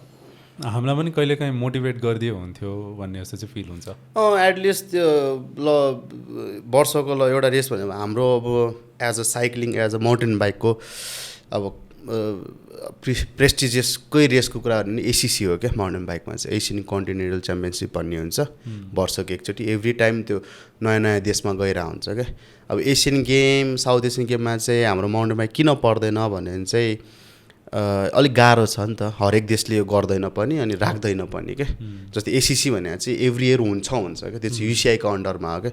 युसिआई भने चाहिँ इन्टरनेसनल साइक्लिङ युनियन हो क्या, जस साइक्लिङको सबभन्दा ठुलो टाउको त्यही हो क्या। त्यसपछि आउँछ एसिसी हो क्या होइन। अनि अब त्यसको अन्डरमा पनि यो एसिसी हुन्छ। अनि यही हो क्या हाम्रो चाहिँ। अब यसमा मिडल ल्यायो भने चाहिँ खत्रै हुन्छ क्या हामी। मैले यो कुरा सोधेको चाहिँ भोलिको दिनमा अब अब्रप्टली तपाईँले साइक्लिङ छाड्नु पऱ्यो भने के त त्यसो भए मानिलिउँ केही भयो होइन, केही छाड्नुपर्ने अवस्था आयो मानिलिउँ तपाईँको ल साइकल ड्यामेज भयो, भोलि अब फर्दर नयाँ साइकल लिएर गर्नै पर्ने त्यो केही अवस्था भयो अरे होइन, एब्रप्टली एन्ड गर्नु पऱ्यो भने चाहिँ के गर्ने होला त भन्ने जस्तो कहिले त्यस्तो क्राइसिस हुन्छ कि हुँदैन तपाईँलाई? हुन्छ, टेन्सन त लाग्छ नि। अब म पछि कसले गर्छ भन्ने एउटा टेन्सन छ। मैले गरिनँ भने पनि आफूले नै त्यसपछि के गर्ने भन्ने पनि सोच हुन्छ नि त।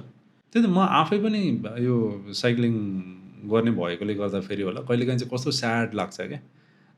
यो स्पोर्टलाई चाहिँ किन मतलबै नगरे होला। हाम्रो त टेरेनै बनेकै साइक्लिङको लागि, ट्रेल रनिङको लागि। हाम्रो राइडरहरू खत्रै छ, भाइहरू आउनेहरू पनि एक्लै साथीसँग होइन एक्लै गरेर राइड गरेर they already achieve some goals from themselves क्या। आफैले अरूले कुदाएको हेरेर धेरै कुरा सिकिसक्यो क्या। अब उनीहरूलाई अलिअलि सपोर्ट गरेर पुस गर्न सक्यो भने खतरा हुन्छ क्या।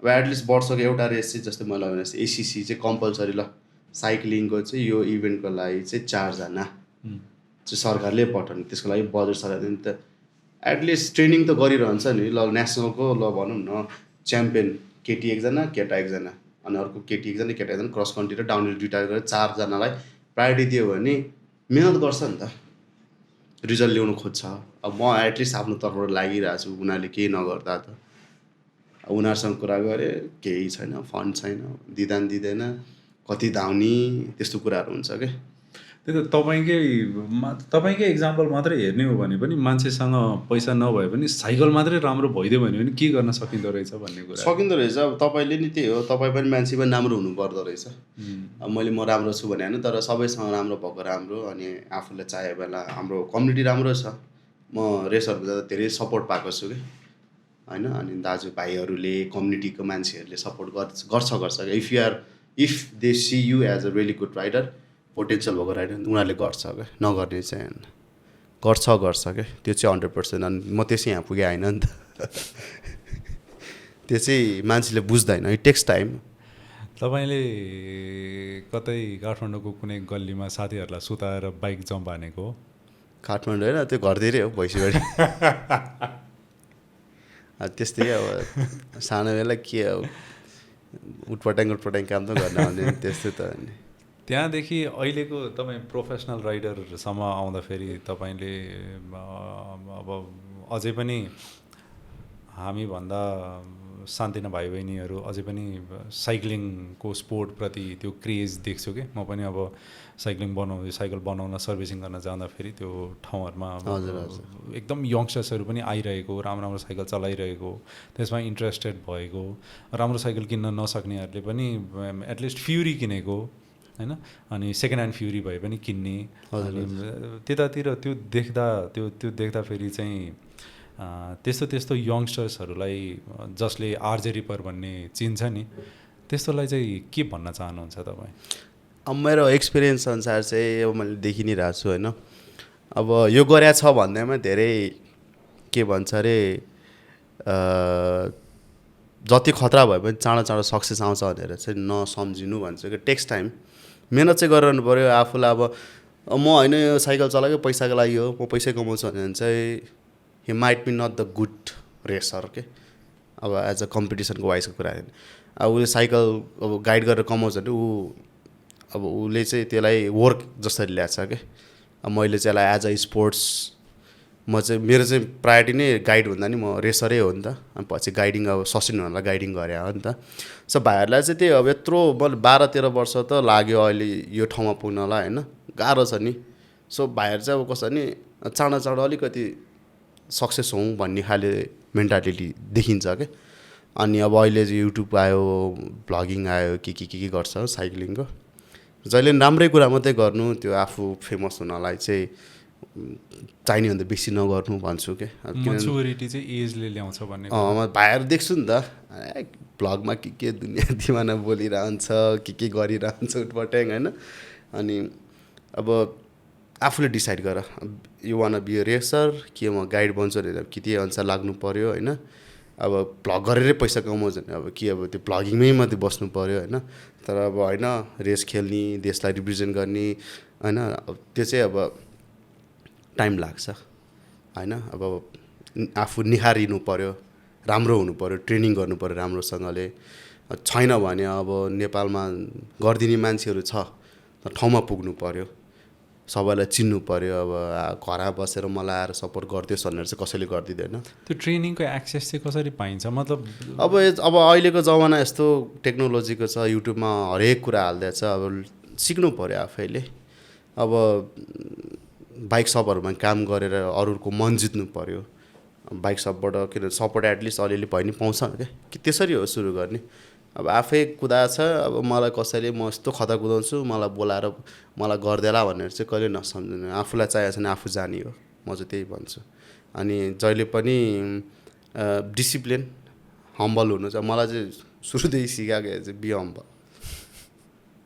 हम्बल हुन्छ नि डोन्ट फर्गेट यर रुट भनेर चाहिँ मलाई सबै दाइहरूले सिकाएको के रहेछ भनेर चाहिँ अनि पछि बुझेँ। अनि दाइहरूले कुरा गर्दाखेरि त्यो फरक पाएँ भनौँ न। त्यही भएर त्यो नमात्तिनु, खतरा गरे कसैले ल भाइ खतरा हुने भने चाहिँ ल है म त्यस्तो चाहिँ होइन just be humble, stay down होइन, सिक्दै जाने, अझै गर्दै जाने। मैले तपाईँलाई सुरुमा क्वेसन सोधेको थिएँ नि साइक्लिङ किन सुरु गरेको भन्ने। हजुर मतलब त्यो पेन पनि किन रमाइलो लाग्यो तपाईँलाई भन्ने कुरा। हजुर एउटा म्याक्स लेनर्ड भन्ने यो अल्ट्रा त्यो साइक्लिङ रेस हुन्छ नि, इन्ड्योरो, अल्ट्रा इन्ड्योरो, त्यो अल्ट्रा इन्ड्योरो गर्ने आइरन म्यान त्यस्तो खाले त्यो गर्ने मान्छे उसले हायर कलिङ भन्ने एउटा किताब लेखाएको छ क्या। हजुर हजुर त्यो किताबमा चाहिँ रेसिङ भन्दा पनि त्यो साइकोलोजीको बारेमा कुरा गर्छ क्या उसले। मतलब अब उसले के भन्छ भने त्यो किताबमा म कस्तो खाले ट्रेलमा हुन्छु, कस्तो खाले ठाउँमा हुन्छु त भन्दाखेरि यस्तो उकालो यस्तो ओह्रालो, यस्तो उकालो यस्तो ओह्रालो, जुन ठाउँमा प्रोभाब्ली गोरिला वारफेयर गर्नको लागि बनाइएको ठाउँहरू थियो होला क्या, त्यो एन्सेन्ट टाइममा ट्रेड गर्नको लागि होइन। अब त्यो ठाउँमा कतिजना मान्छे मरे होलान् अहिलेसम्म, कोही एल्टिट्युड सिकनेस भएर मरे होलान्, कोही के भएर मरे होलान्, कोही युद्धमा कसैले मारिदिए होलान् होइन। अब त्यहाँ कतिजनाको कङ्काल छ होला अझै पनि त्यो माटोले छोपेको, त्यहाँ माथि साइकल कुदाइरहेको छु मैले। त्यो गर्नको लागि चाहिँ मतलब मलाई रमाइलो किन लाग्छ भन्ने कुरा क्या। त्यो पेन नै मलाई कति रमाइलो लाग्दो रहेछ एउटा पोइन्टमा पुगिसकेपछि। अब त्यो पेनको इन्ड्योरेन्स त सबसाइड हुँदै जान्छ होला वर्षौँसम्म चलाइसकेपछि होइन। जस्तै तपाईँलाई आज रनर्स हाई भयो होला, उकालो चढाउँदै जाँदाखेरि एउटा पोइन्टमा पुगेर तिरिमिरी देखियो होला 2-3 मिनटसम्म होइन। तर त्यो रनर्स हाई त एभ्री टाइम त हुँदैन नि त, सबसाइड हुँदै जान्छ नि त। तैपनि पेन त रमाइलो हो नि त। यस्तो हो अब स्ट्रेट फरवर्ड आउँदा चाहिँ हामी डाउनहिल राइडर माउन्टेन बाइकरहरूलाई चाहिँ नि दे लभ डाउनहिल क्या, ओह्रालो जानु मनपर्छ क्या। 2 घन्टा तिनीहरूले किन नै मिहिनेत नगरोस् होइन, त्यो 45 मिनटको डाउनहिलको लागि बिर्सिन्छ क्या सब कुरा हो, सब फ्याक्ट हो क्या। अब हाम्रो दाइहरू हुनुहुन्छ होइन, उकालो जाँदा रिसाएर आउँछ, ओह्रालो गएपछि त्यो रिसै हराइसक्यो क्या, दङ्ग पऱ्यो दिइरह हुन्छ होइन। सो भन्नु खोजेको हामीलाई थाहा छ क्या यो पेन पछि रमाइलो छ भनेर क्या।